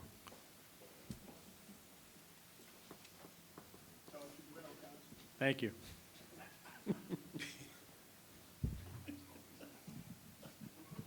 Yes, sir. Is this thing on? There we go. Yes, sir, Councilman. This, excuse me, this contract right now has a cap of $200,000, and we're seeking to add $450,000 to it. These costs are, we have, probably 15 or so different things that we've that have occurred that we have. Some of these have repaired, some are in progress, and some of them have yet to be repaired. I will tell you that 6 of the items have to do with the repair to the 4 MGD station, and that totals $353,000 of this money that we're looking for. That's a major station that pumps directly to the treatment plant. It is old, was built in the 80s, and we're experiencing these problems now. This is a project that we will be pursuing once we get started with our LDQ loan money. I've told y'all before that we're going to be repurposing a lot of the money. So that just shows you that, yeah, this project is needed, and it was needed really yesterday. The good news is some of this stuff that we're doing here, we'll be able to use in the expansion or the repair of the station. We're applying for funding on this project. It's approximately a $5 million project, and we hope we've just submitted at the end of October, along with many other projects that were submitted. We're hopeful that we'll get the money for that. So there are other repairs on here. There were lining projects that are needed in there. There are point repairs. Some of these repairs, for instance, there's an old force main that runs down the Duncan Canal bank, an old AC line, and as you know, the Duncan Canal was widened over the years. At some point, the force main collapsed, fell into the canal, so that was another emergency repair that we had to take care of right away. So anyway, if you have any other questions, there's a few other typical repair type projects that are in here. I'd be glad to discuss them with you if you have them. If you have any questions on these. But yeah, I mean, we had budgeted $200,000, not knowing exactly what we're going to experience during the year. It just so happens that yeah, we experienced a lot more needed repairs. And, Boshi? And at the time that you budgeted the $200,000, you also were not aware that you were going to be able to reallocate some of the funds from the DEQ program, is that correct? That's correct. So the funding has now become available for these repairs, and that's why you've gone to ask for the additional authority so that you can complete those repairs. That's correct. Yeah, at the time, we didn't know, we hadn't had our testing of the force main completed, and I know I've talked to you all about that, so. So, obviously, these projects, which are greatly needed to keep our sewer system working properly or trying to get to a better mode than it has been, there's no end in sight, I guess, to these projects to do that, correct? To these projects, or? Well, I mean, it just seems like there's be a constant need for some projects to get the system running better and be more effective. Well, I would say there's an end. I mean, we have, with the additional money that we'll have available, we've prioritized all the projects that we see. They are both at the treatment plant and the collection system. But yeah, I'd say there's an end in sight. Yeah, I wouldn't say it's going to go on forever. No, I appreciate it, but that there will be an end, but I'm just saying it's been a while, and I'm sure it's going to keep going. That's my point, is that we're not ready to call it where it should be. We need to keep making it better because we know we get a lot of complaints of it not working properly. Yeah, that's correct. And I remember, this is an old system. Some of this stuff was built in the 60s, and this was a newer station at the time, 4MGD in the 80s, and now that's an old station. So, yeah, it's something that we'll be facing for years to come, but not to this degree. Thank you. Mr. Schreiner, I have a question for you. You mentioned a minute ago LDQ money. Could you explain that a little further? Well, yeah, that's the low-interest loan money that's available from LDEQ. And we're taking advantage of that? Yeah, that's the same loan. It's not any new money. We're just repurposing money from both the LDEQ loan number 5 and number 6.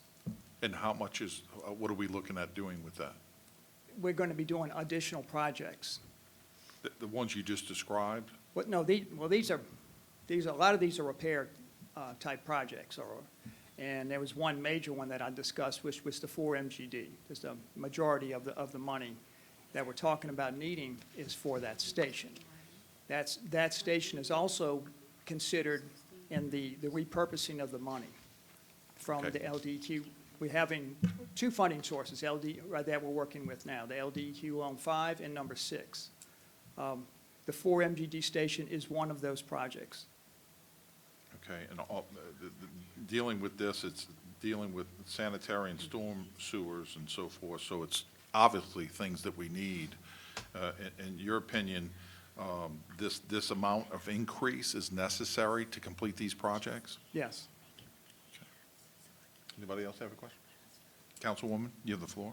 Yes, thanks, Council President. I just have a question about in terms of how much has been expended so far of the 200,000? Has that all been allocated or expended? And also, was that someone? Okay. How much of that has actually been, the 200,000 has actually been expended? And what is the long-term plan for this year for dealing with those maintenances and repairs? I mean, that's obviously more than a doubling, almost a tripling of the amount.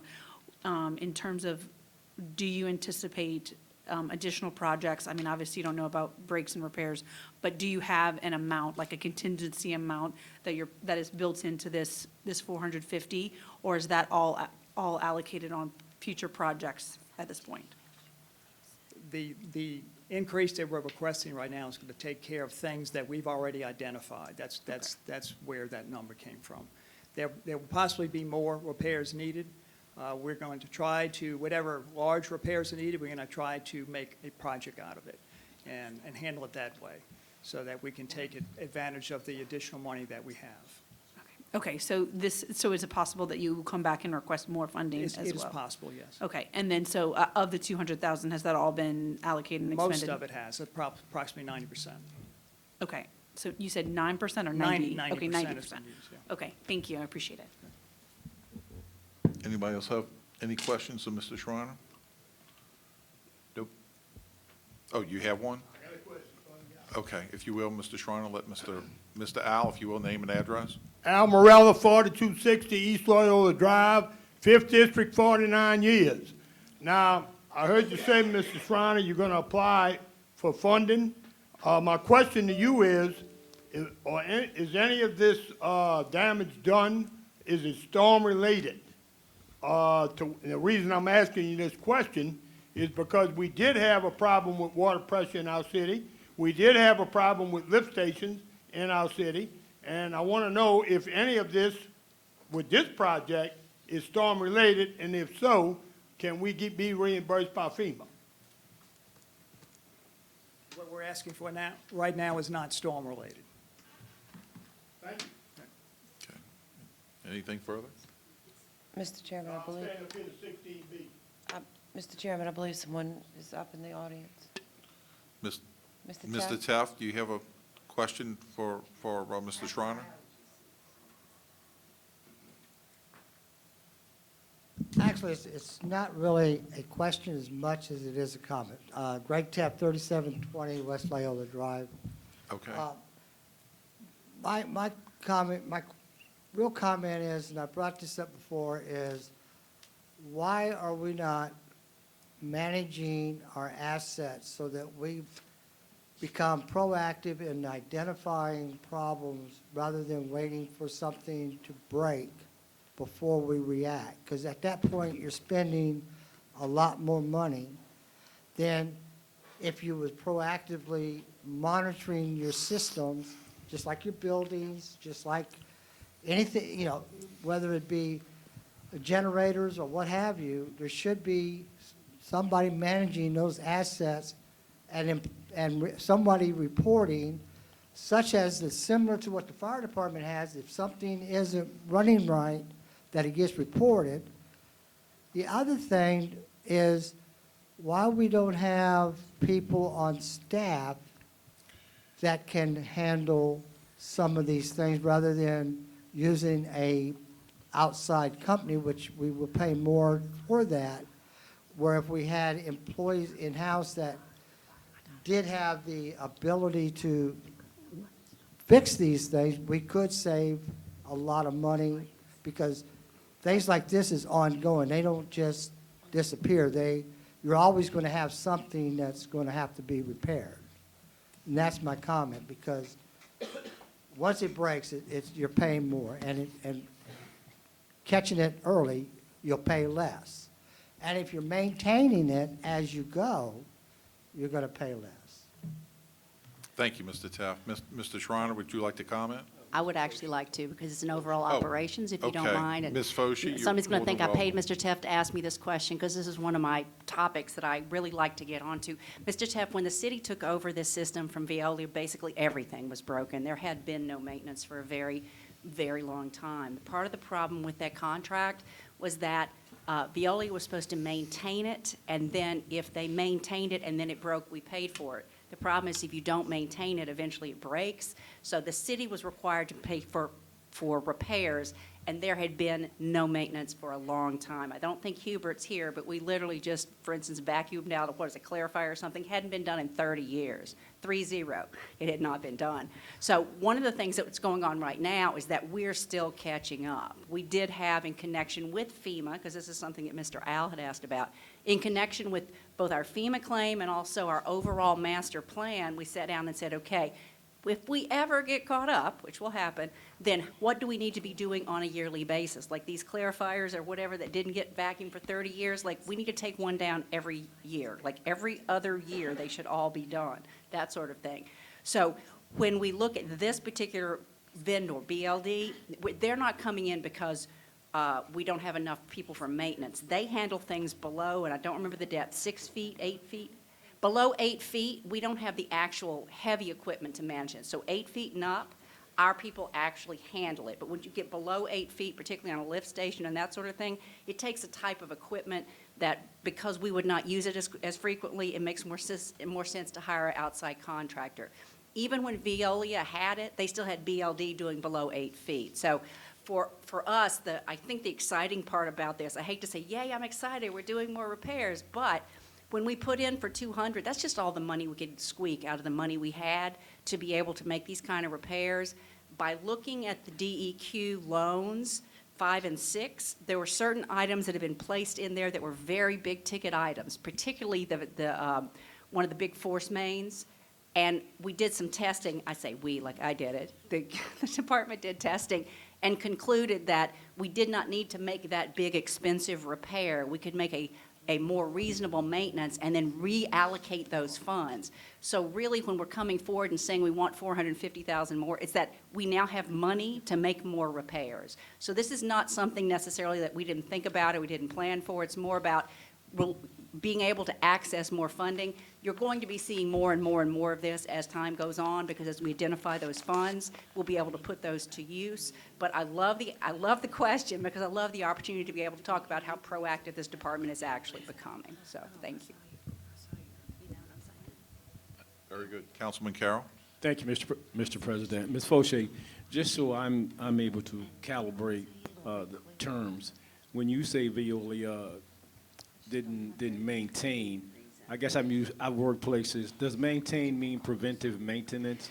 Is that the same, or is maintaining and preventive maintenance different above the ground? There's different types of things can break that aren't routine, but if you get a flat tire, you repair your flat tire. If you don't change your oil, eventually you throw a rod, right? So if the example of you need to both fix the flat tire when it goes flat, but you also need to change your oil, they had to do both of those types of things. And instead of investing the way that we are investing, the way that we think that you need to invest, the decisions were made by the prior company to defer certain.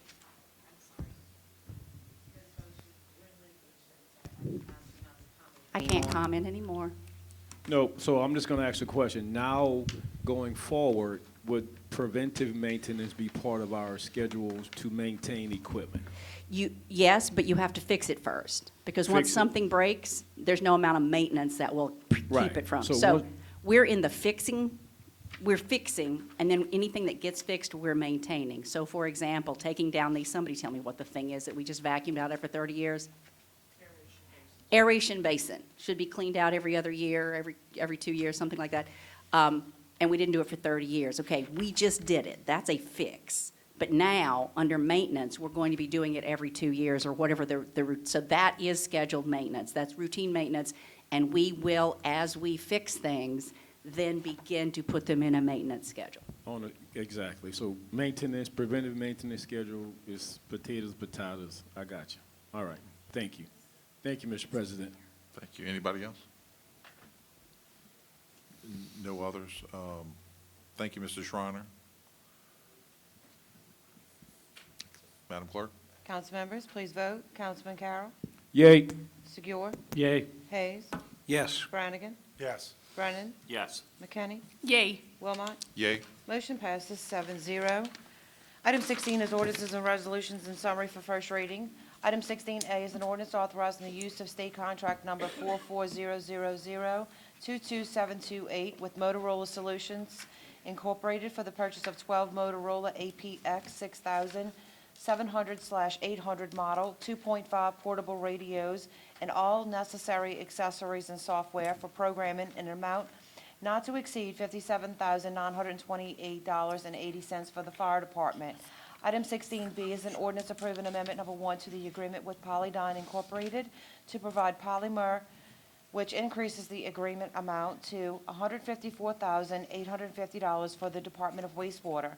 Item 16C is an ordinance ratifying the emergency purchase and installation of 164 feet of corrugated metal fencing, including all materials, labor, and removal of existing damaged fencing for Forsyth Fence Company, LLP, in the amount of $17,900 for the Kenner Police Department. Item 16D is an ordinance temporarily waiving permit fees if permit was necessitated by damages from Hurricane Ida and otherwise providing with respect thereto.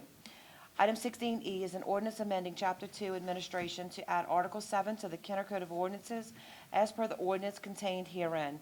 Item 17 is reports from the council and our special committees. Councilman Carroll. Thank you, Madam. I would like to invite everyone or let everyone know that on Saturday, November the 6th, there will be 2 events in Rivertown. One will be at Assurance Care, and the address is 2145 Reverend Richard Wilson Drive. The event by Assurance Care, which is a mental health facility, Oshner will partner with them to give the COVID-19 shots. They will be giving the booster shots as well.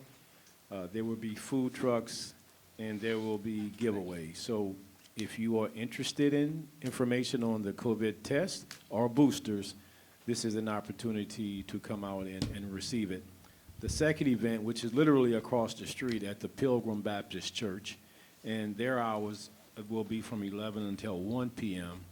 And they're calling it a Hurricane Community Outreach, Hurricane Ida Community Outreach, to be able to, as long as supplies last, give people different things that they may be short right now of supplies to clean up their property. So within the same area, literally across the street, one is from 9 to 1, and the other one is from 11 until 1. If you are interested in, from a medical standpoint or from a mediation or cleaning up standpoint, please stop by, come in Rivertown, stop at Gendusa's, get something to eat, walk on the levee, so you can make a half a day of it. So we look forward to seeing you. Thank you, Mr. President. Thank you, Councilwoman McKinney. Yes, thank you, Council President.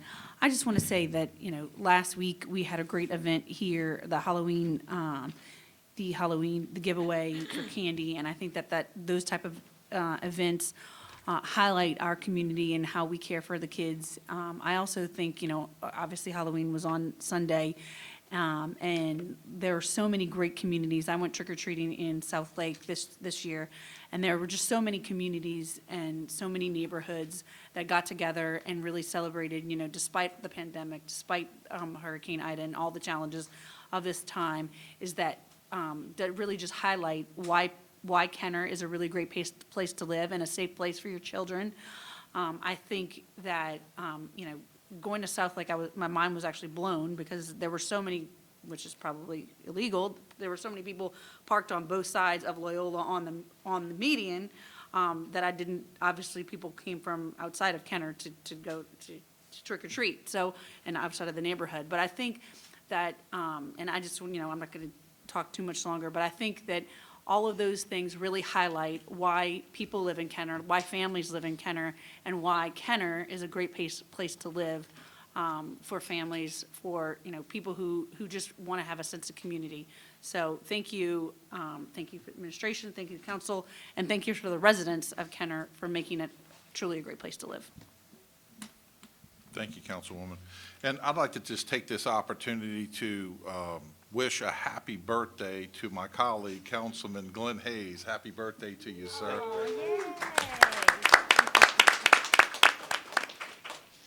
Does anybody else have any comments or reports? None? Okay. Next. Okay. Item 18 is new business. It was taken at an earlier juncture of the meeting. Item 19 is unfinished business and motions to reconsider or remove from a tabled position. We have none. Item 20 is persons wishing to address the council on special subject matters. Mr. Greg Teff, if you will, name and address, sir. Yes, Greg Taft, 3720 West Loyola Drive in Kenner. Actually, I just want to make one comment. I was going to pass, but with the discussions about the buildings and what we're going to do with the buildings, I just wanted to share one thing with you. When you consolidate the buildings, one of the things that I've learned in business is that there are other expenses that can be cut that can offset some of the costs in demolishing what you got and starting over. And one of them, to me, which has always been a big expense for businesses particularly, and I'm sure it's got to be the same for government, is employee salaries. And by consolidating the buildings like you're talking about, one of the cost savings to the city could actually be cutting payroll.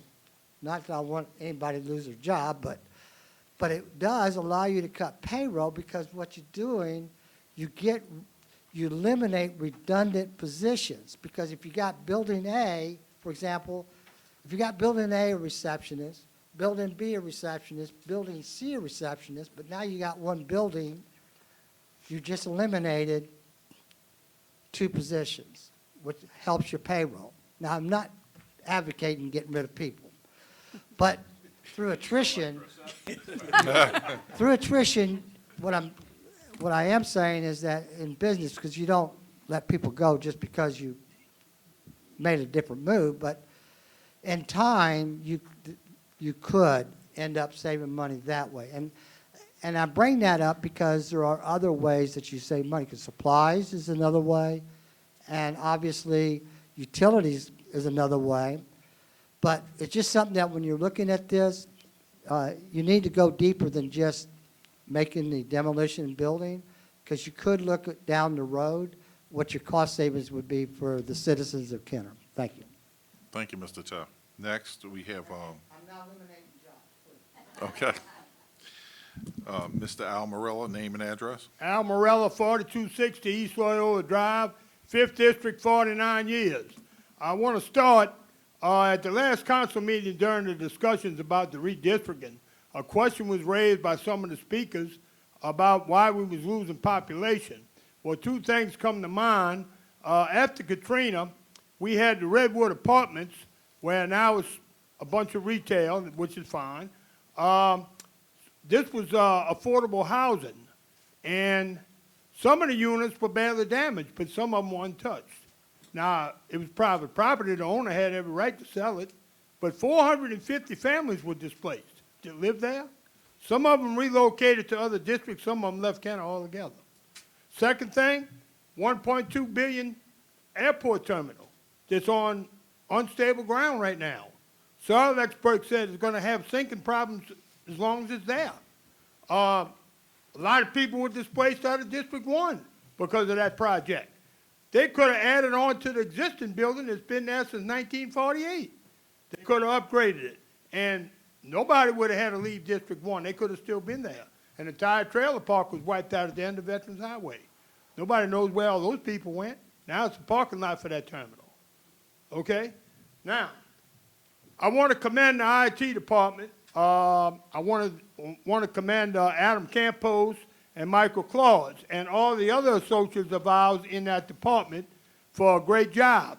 Also, I want to say, since the short time I've known Adam Campos and Michael Claus, they are both honorable men. Okay? Now, I want to direct this to you, Mayor. There's a lot of legislation that comes before this council. You don't have a vote. I understand that. But you got an opinion. We like to hear from you more often, Mayor, as to where you stand on certain issues, whether you got a vote or not. You got an opinion. Okay? Now, I want to talk about upcoming Veterans Day. First of all, I want to thank all our veterans, and God bless all our veterans and their families, especially the ones that made the ultimate sacrifice. And I want to say to our veterans, the only way evil can succeed is for good men and women to sit back and do nothing. Well, the American people, good men and women of our country, are not going to do that. And that was proven Tuesday night in Virginia. Okay? Now, I want to also commend our fire department. Last night they were on the scene. It could have been disastrous. They had a transformer by the Windsong Apartments that was sparking and throwing sparks all over the place and smoke all over the place. They was on the scene.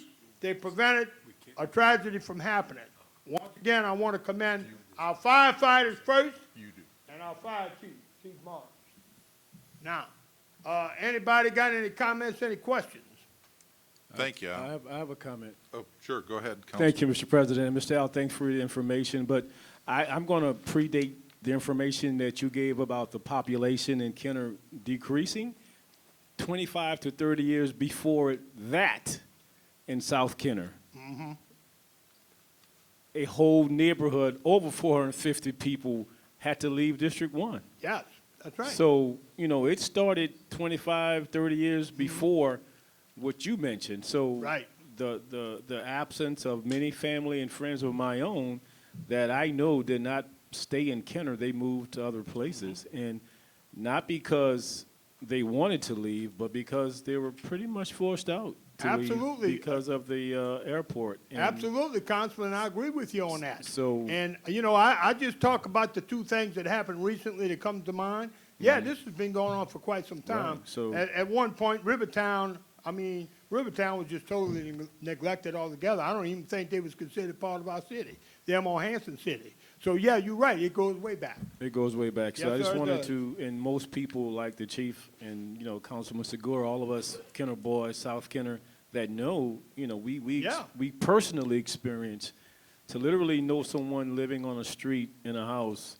for your 18 years and then all of a sudden, poof, everybody's Absolutely. gone.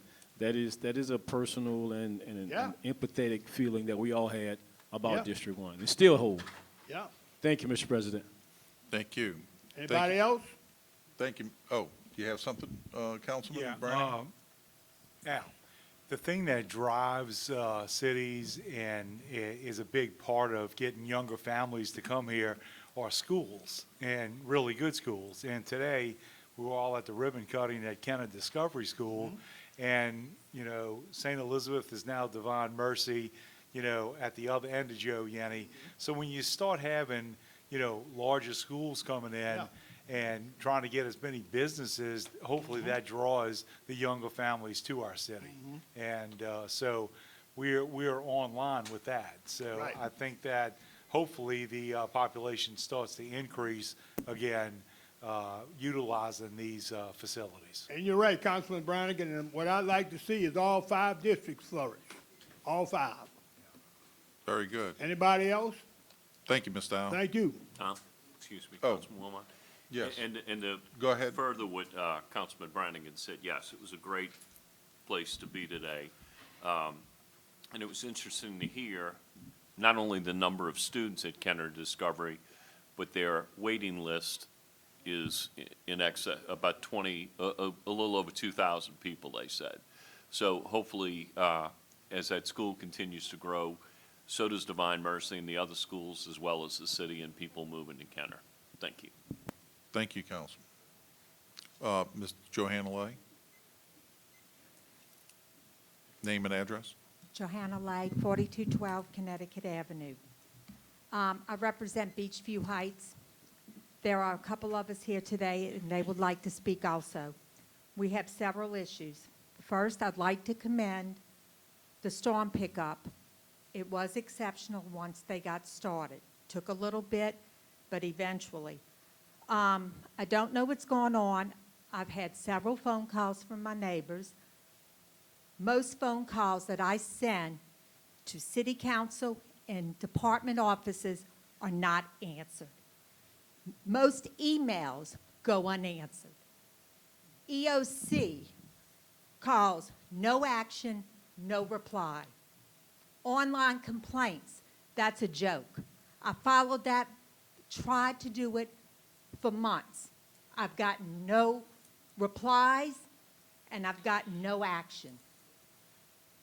Ida debris, I understand there was 106 or something, or 109 on Monday, 6 unanswered.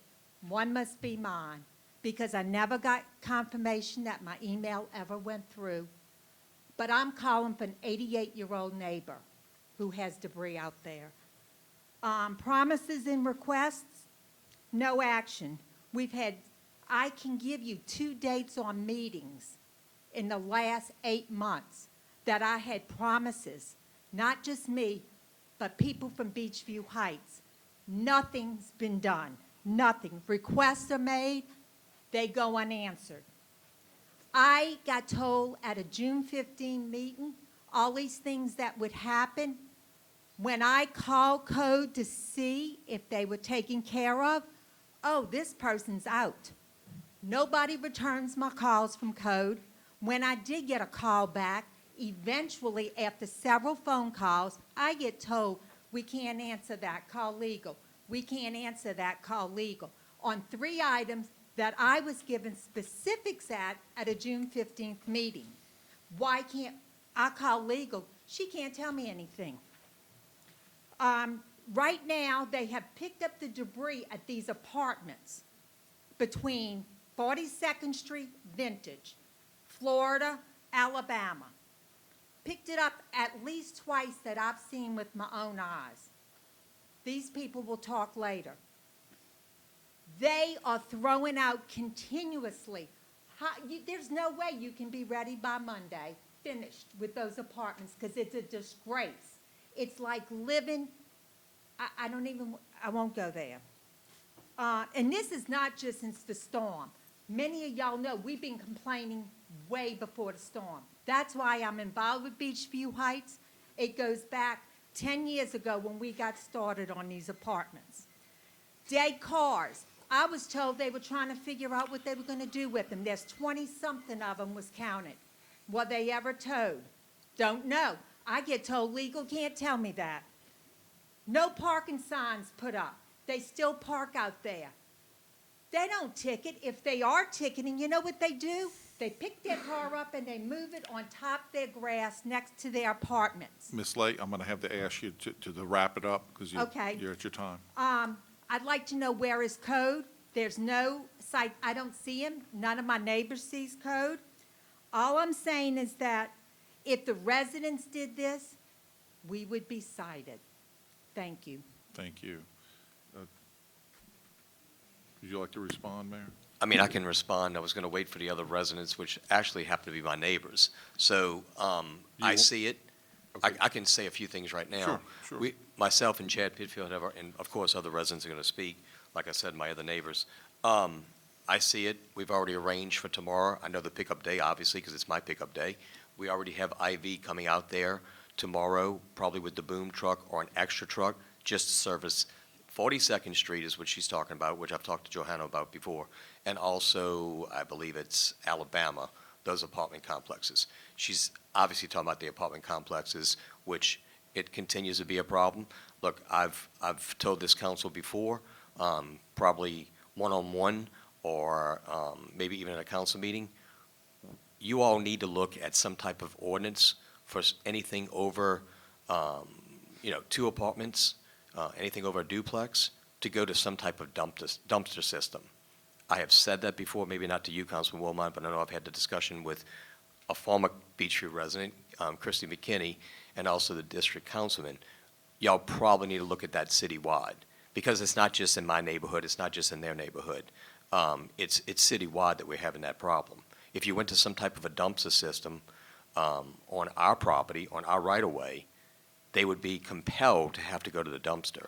I'm not saying that dumpsters work on Vintage in the same neighborhood, but it's a little bit better because it's consolidated and it's a private collector at that point, or something we could work out with one of our trash contractors.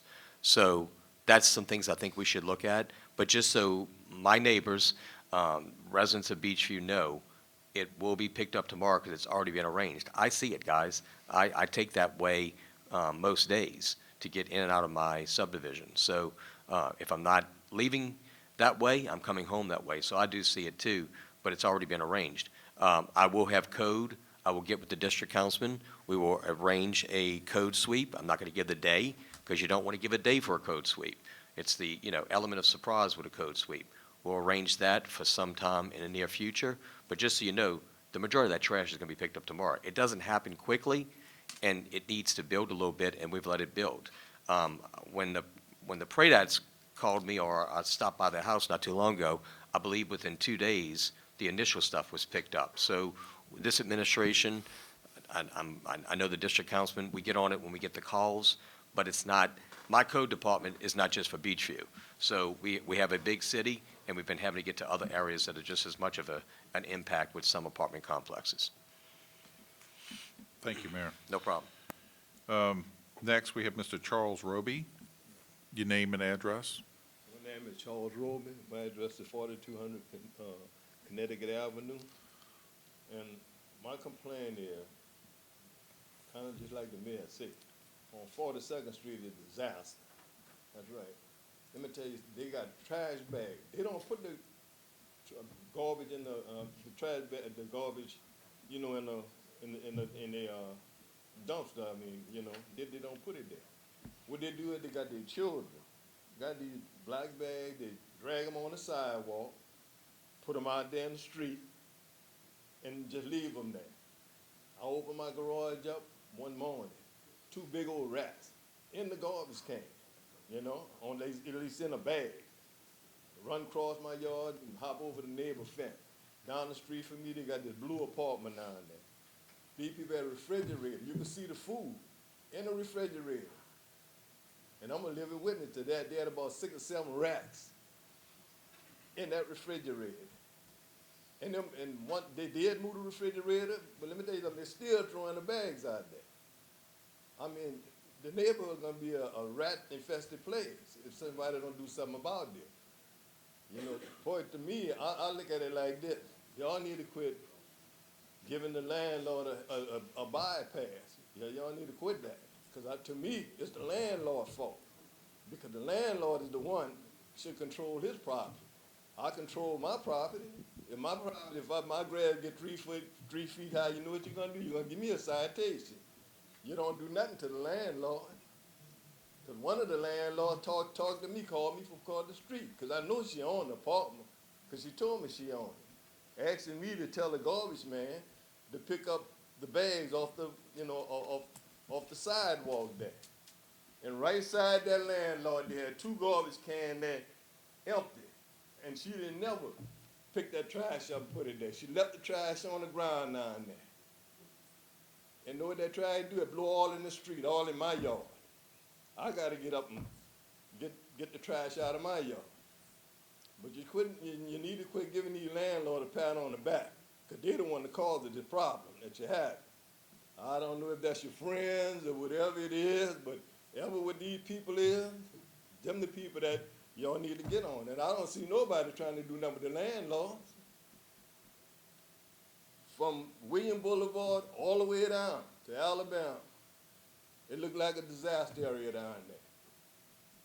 And people got nerve enough to tell you, but don't look over there, turn your head. No, you can't help but to see it. And there's nobody doing that. We've been fighting this problem for a long time.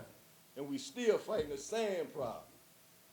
Now they done a sweep, I think, maybe a couple of months ago. Everything was nice and fine. Now it's business as usual, trash everywhere.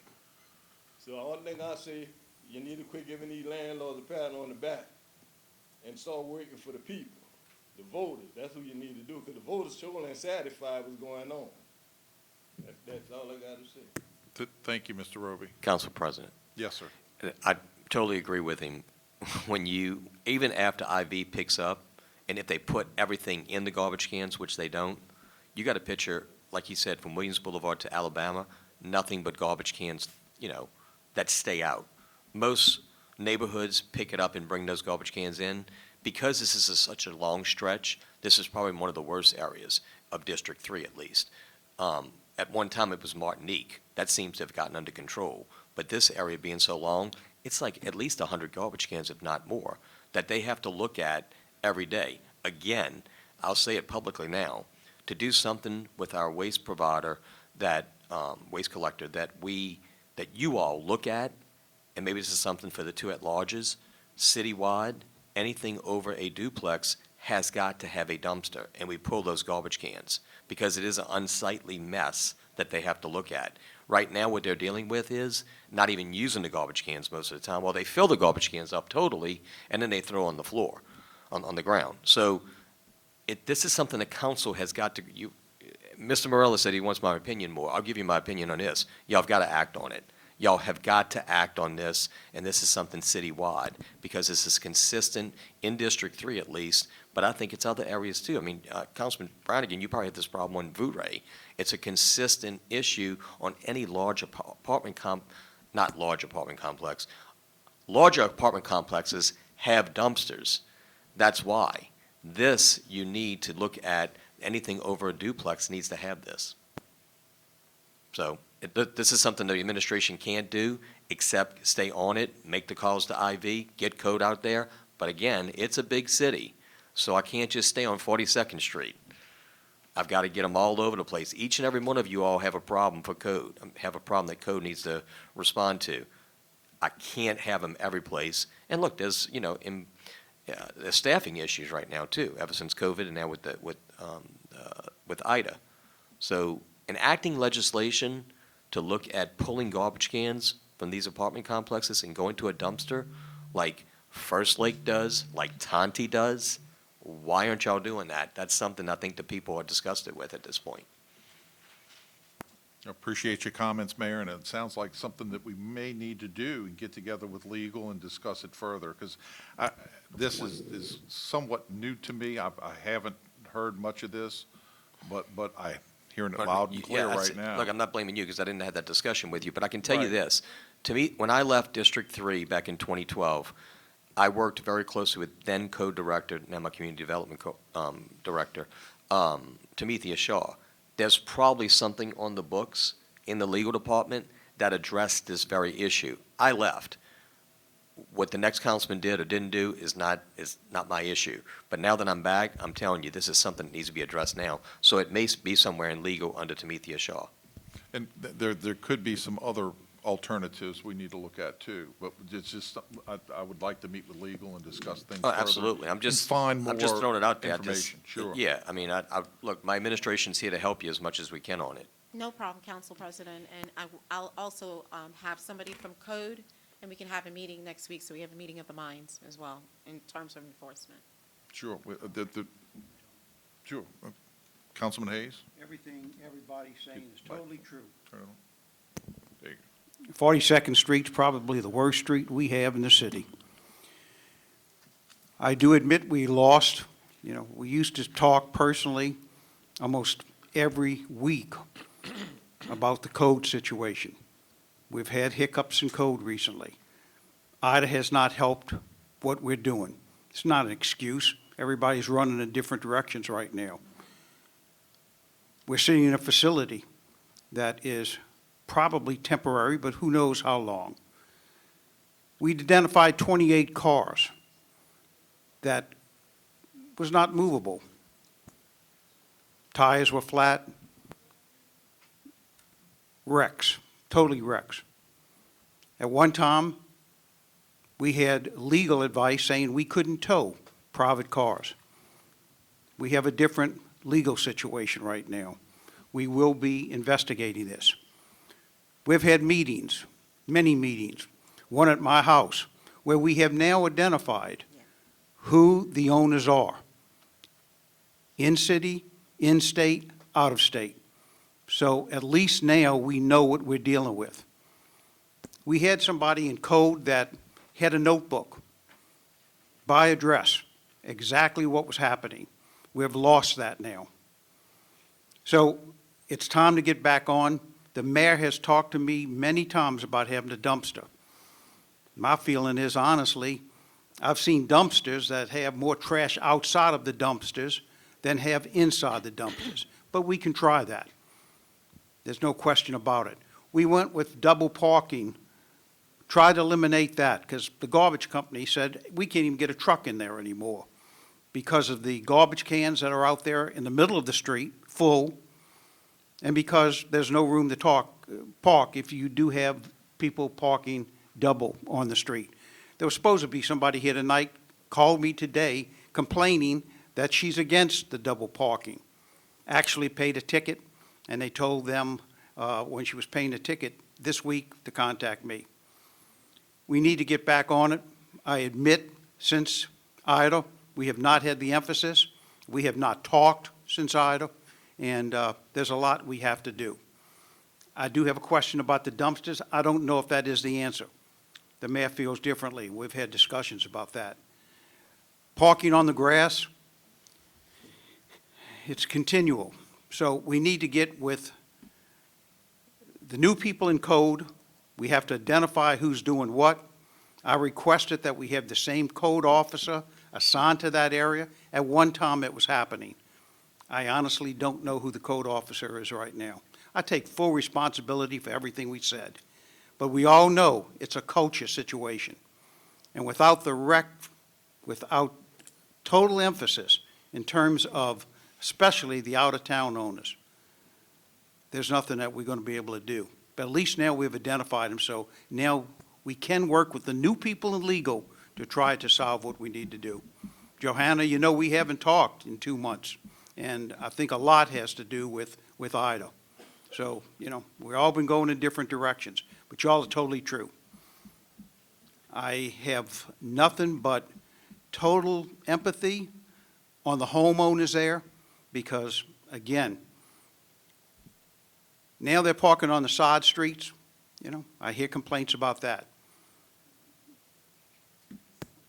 I'm aware of it, and, you know, we've had many meetings on this, but again, we're dealing with a situation that it's a cultural thing in many cases. I was riding on the street one day, and a little boy threw all kind of trash on the street. And I'm sorry to say, I stopped and said, son, why are you doing this? Why are you throwing this trash? The dad came out and cursed me out and told the son he doesn't have to listen to me.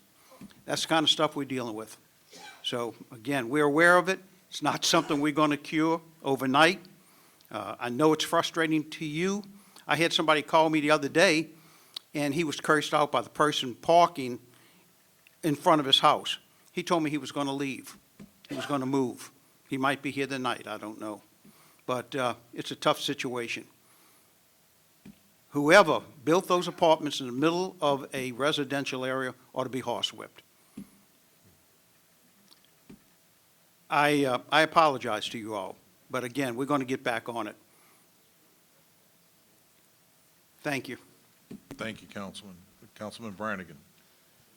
Mayor Zahn, Yes, sorry. when you were the councilman, did you, these problems have existed forever, Th- okay? yeah, this is- And you're right, when you look down Blu-ray and you got 160 garbage cans out there because you got 4 per building, it's ridiculous. Can Joyce research and see if we have anything that's in place? Or do you know that we No. don't have anything in place, or? No, the council has nothing, the city of Kenner has no ordinance in place of what I'm talking about. There was an ordinance drafted before I left by Tamithia Shaw and I, by Tamithia Shaw. We drove that area all throughout District 3 saying, Tamithia, look, I'm leaving, and this is going to be even worse if it's not addressed. So there's an ordinance that was never presented to a council after I left. So there's nothing in place, but there's something probably in the books. Actually, my CEO's telling me that she had contacted someone out of town, and there was something sent very similar. So now there might be 2 drafted, 2 in draft ordinances to address this. It's not, Councilman, you're 100% correct when you say it's been like this forever. Yes. But I think what they're starting to experience now, and what I'm seeing as a resident of that subdivision, is that when you've had COVID where people are home, so there's more garbage. You've had 2 hurricanes. There's more trash, and it's just getting worse. So I think it's not the trash collector. It's that it's just getting worse because of what's happening in the time that we are in. Something needs to be done. Maybe it's not the answer, Councilman Wilmot, but it's the only thing I can think of. But let's not have this discussion 6 months down the road either. Something needs to be done now by this council. My hands are tied, your hands are tied, because, it's allowed outside of our entity, right? You can only legislate so much, and I can only enforce the law of the ordinances that you do, or so the chief of police, on what we're allowed to do. This needs to be addressed by this council, because, yes, I can keep sending out code and doing code sweeps, but you heard one of the residents say it gets better for a little bit. It's a Band-Aid. I mean, you're not going to solve the problem. It has not gotten better ever. No, but it gets better for a day or two, and then bam, it's right back. But this garbage situation has absolutely gotten worse. What we've seen now with some of the workers coming in town with Ida is that there's one facility, there's one house on 42nd Street with 8 cars. Now, that's Right. not just one family living there. No. So, and I have talked with the CAO. She does have sample that recommendations that maybe we can look at. We've talked about this. I just think we've lost a lot of emphasis with Ida. Well, I think what happened was we were having discussions, Councilman, but then Ida hit, and like you're saying, until we get residents that are here, bringing it to the limelight and, bringing it to our attention even more, then this discussion needed to happen publicly, which I'm glad it is happening. I'm glad you're here, because I see it also. But at larges, it's a citywide thing. It's not a District 3 and District 4 thing. I can think of Idaho in District 2. Councilman Carroll probably has a good bit, and Councilman Brennan probably has a good bit. There's always some type of an area that's having this problem. It's just such a big stretch. Williams Boulevard to Alabama, it's huge. It's about 100 garbage cans. And then it's repeated with some of the problems on Vintage.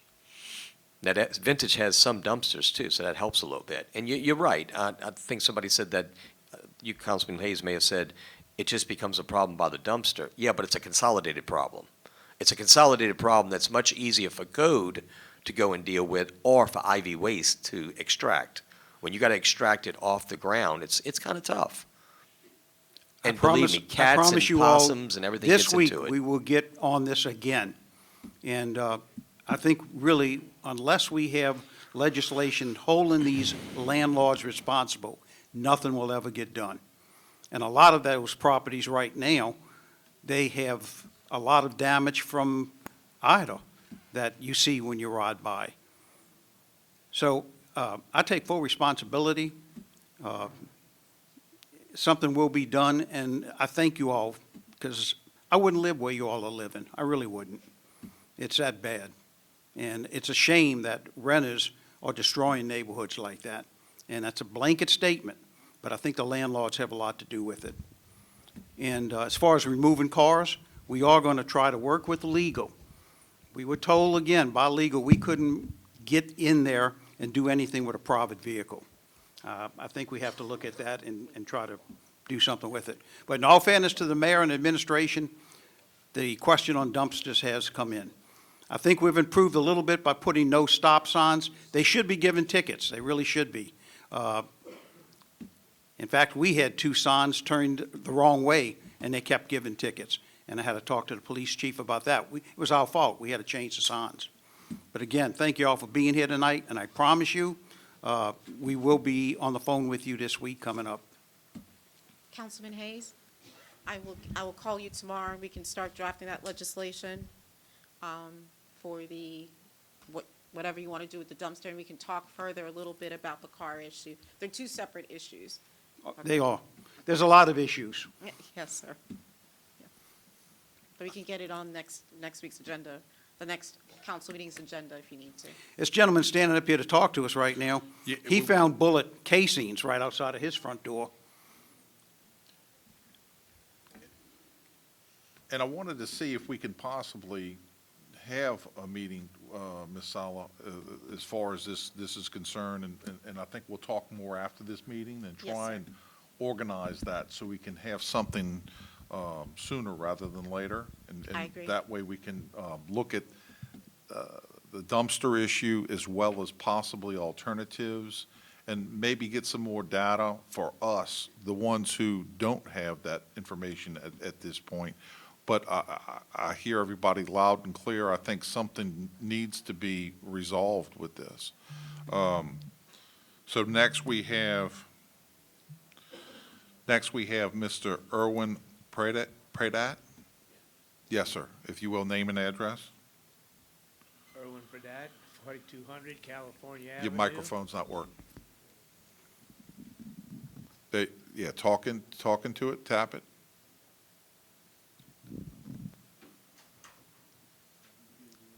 You gotta replace the battery. Yeah, it might be a battery issue. Is it on? He's coming. Can you, Oh. It sounds like it's working, yeah. Erwin Pradat, 4200 California Avenue, Beachview Heights, 42 years a resident. Everybody's stole my thunder, basically. I don't know what more I can say, other than something needs to be done. In my opinion, I think that the landlords, which was mentioned, need to be held responsible. Fine them in some sort of way if their residents don't do what they're supposed to do. And then if they don't pay the fines, then put a lien on these apartments. Is there a time limit to when the trash created by the storm can be picked up? Is there a time limit on anything like that? Because they just keep piling it up, they pick it up, they pile it up again, they pick it up, pile it up again.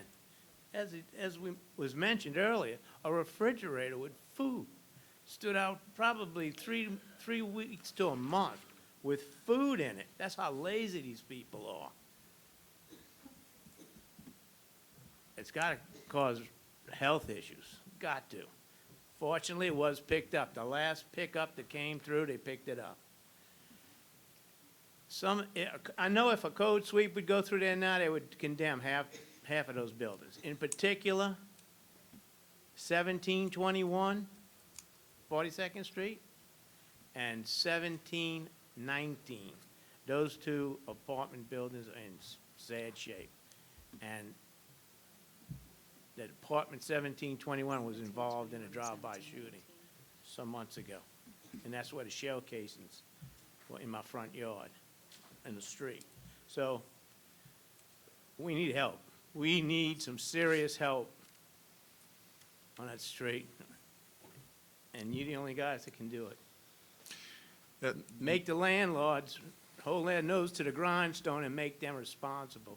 That's what needs to be done, in my opinion. And as far as the garbage cans, I thought there was some kind of ordinance where you had to bring your garbage can in at night. Those garbage cans don't come in, they stay on the street. Put a sticker on it. Garbage cans must be removed off the street during non-pickup days, something like that. Might solve that issue, I don't know. But I don't know what more I could say that hasn't been said tonight. We're going to look at some alternatives, I think. Again, the council members and a few of us are going to try and get together and meet with the city attorney. And we would like to have your input as well, and all three of y'all, Ms. Lay, Mr. Roby, and yourself. We'll make ourselves available at any time. Yeah, we can have your input, and we'll look at the alternatives. I think that would be helpful, because it sounds like We'd this like is to an be issue. informed of what's going on, for sure. Yeah, Not just sit back and just wonder what's going on. okay. If y'all three can stay around so we can get all three of your telephone numbers, that would be Absolutely. helpful, and then we'll try and set something up, Absolutely. if that's okay? We've had numbers, we know Okay. who they are. Okay. Real good. Well, I appreciate you coming tonight you. and expressing your concerns. Thank you, sir. Thank you. I do have Ms. Dolores Windsor. Her name is scratched off, but nonetheless, I'm still just calling her name to be sure. If she's here, she's more than welcome to come. Okay, she left. Okay, that concludes the list of folks that wanted to speak before us. I see nobody else. Nobody else? Okay, very good. Do I have a motion? Move. Second. Adjourn.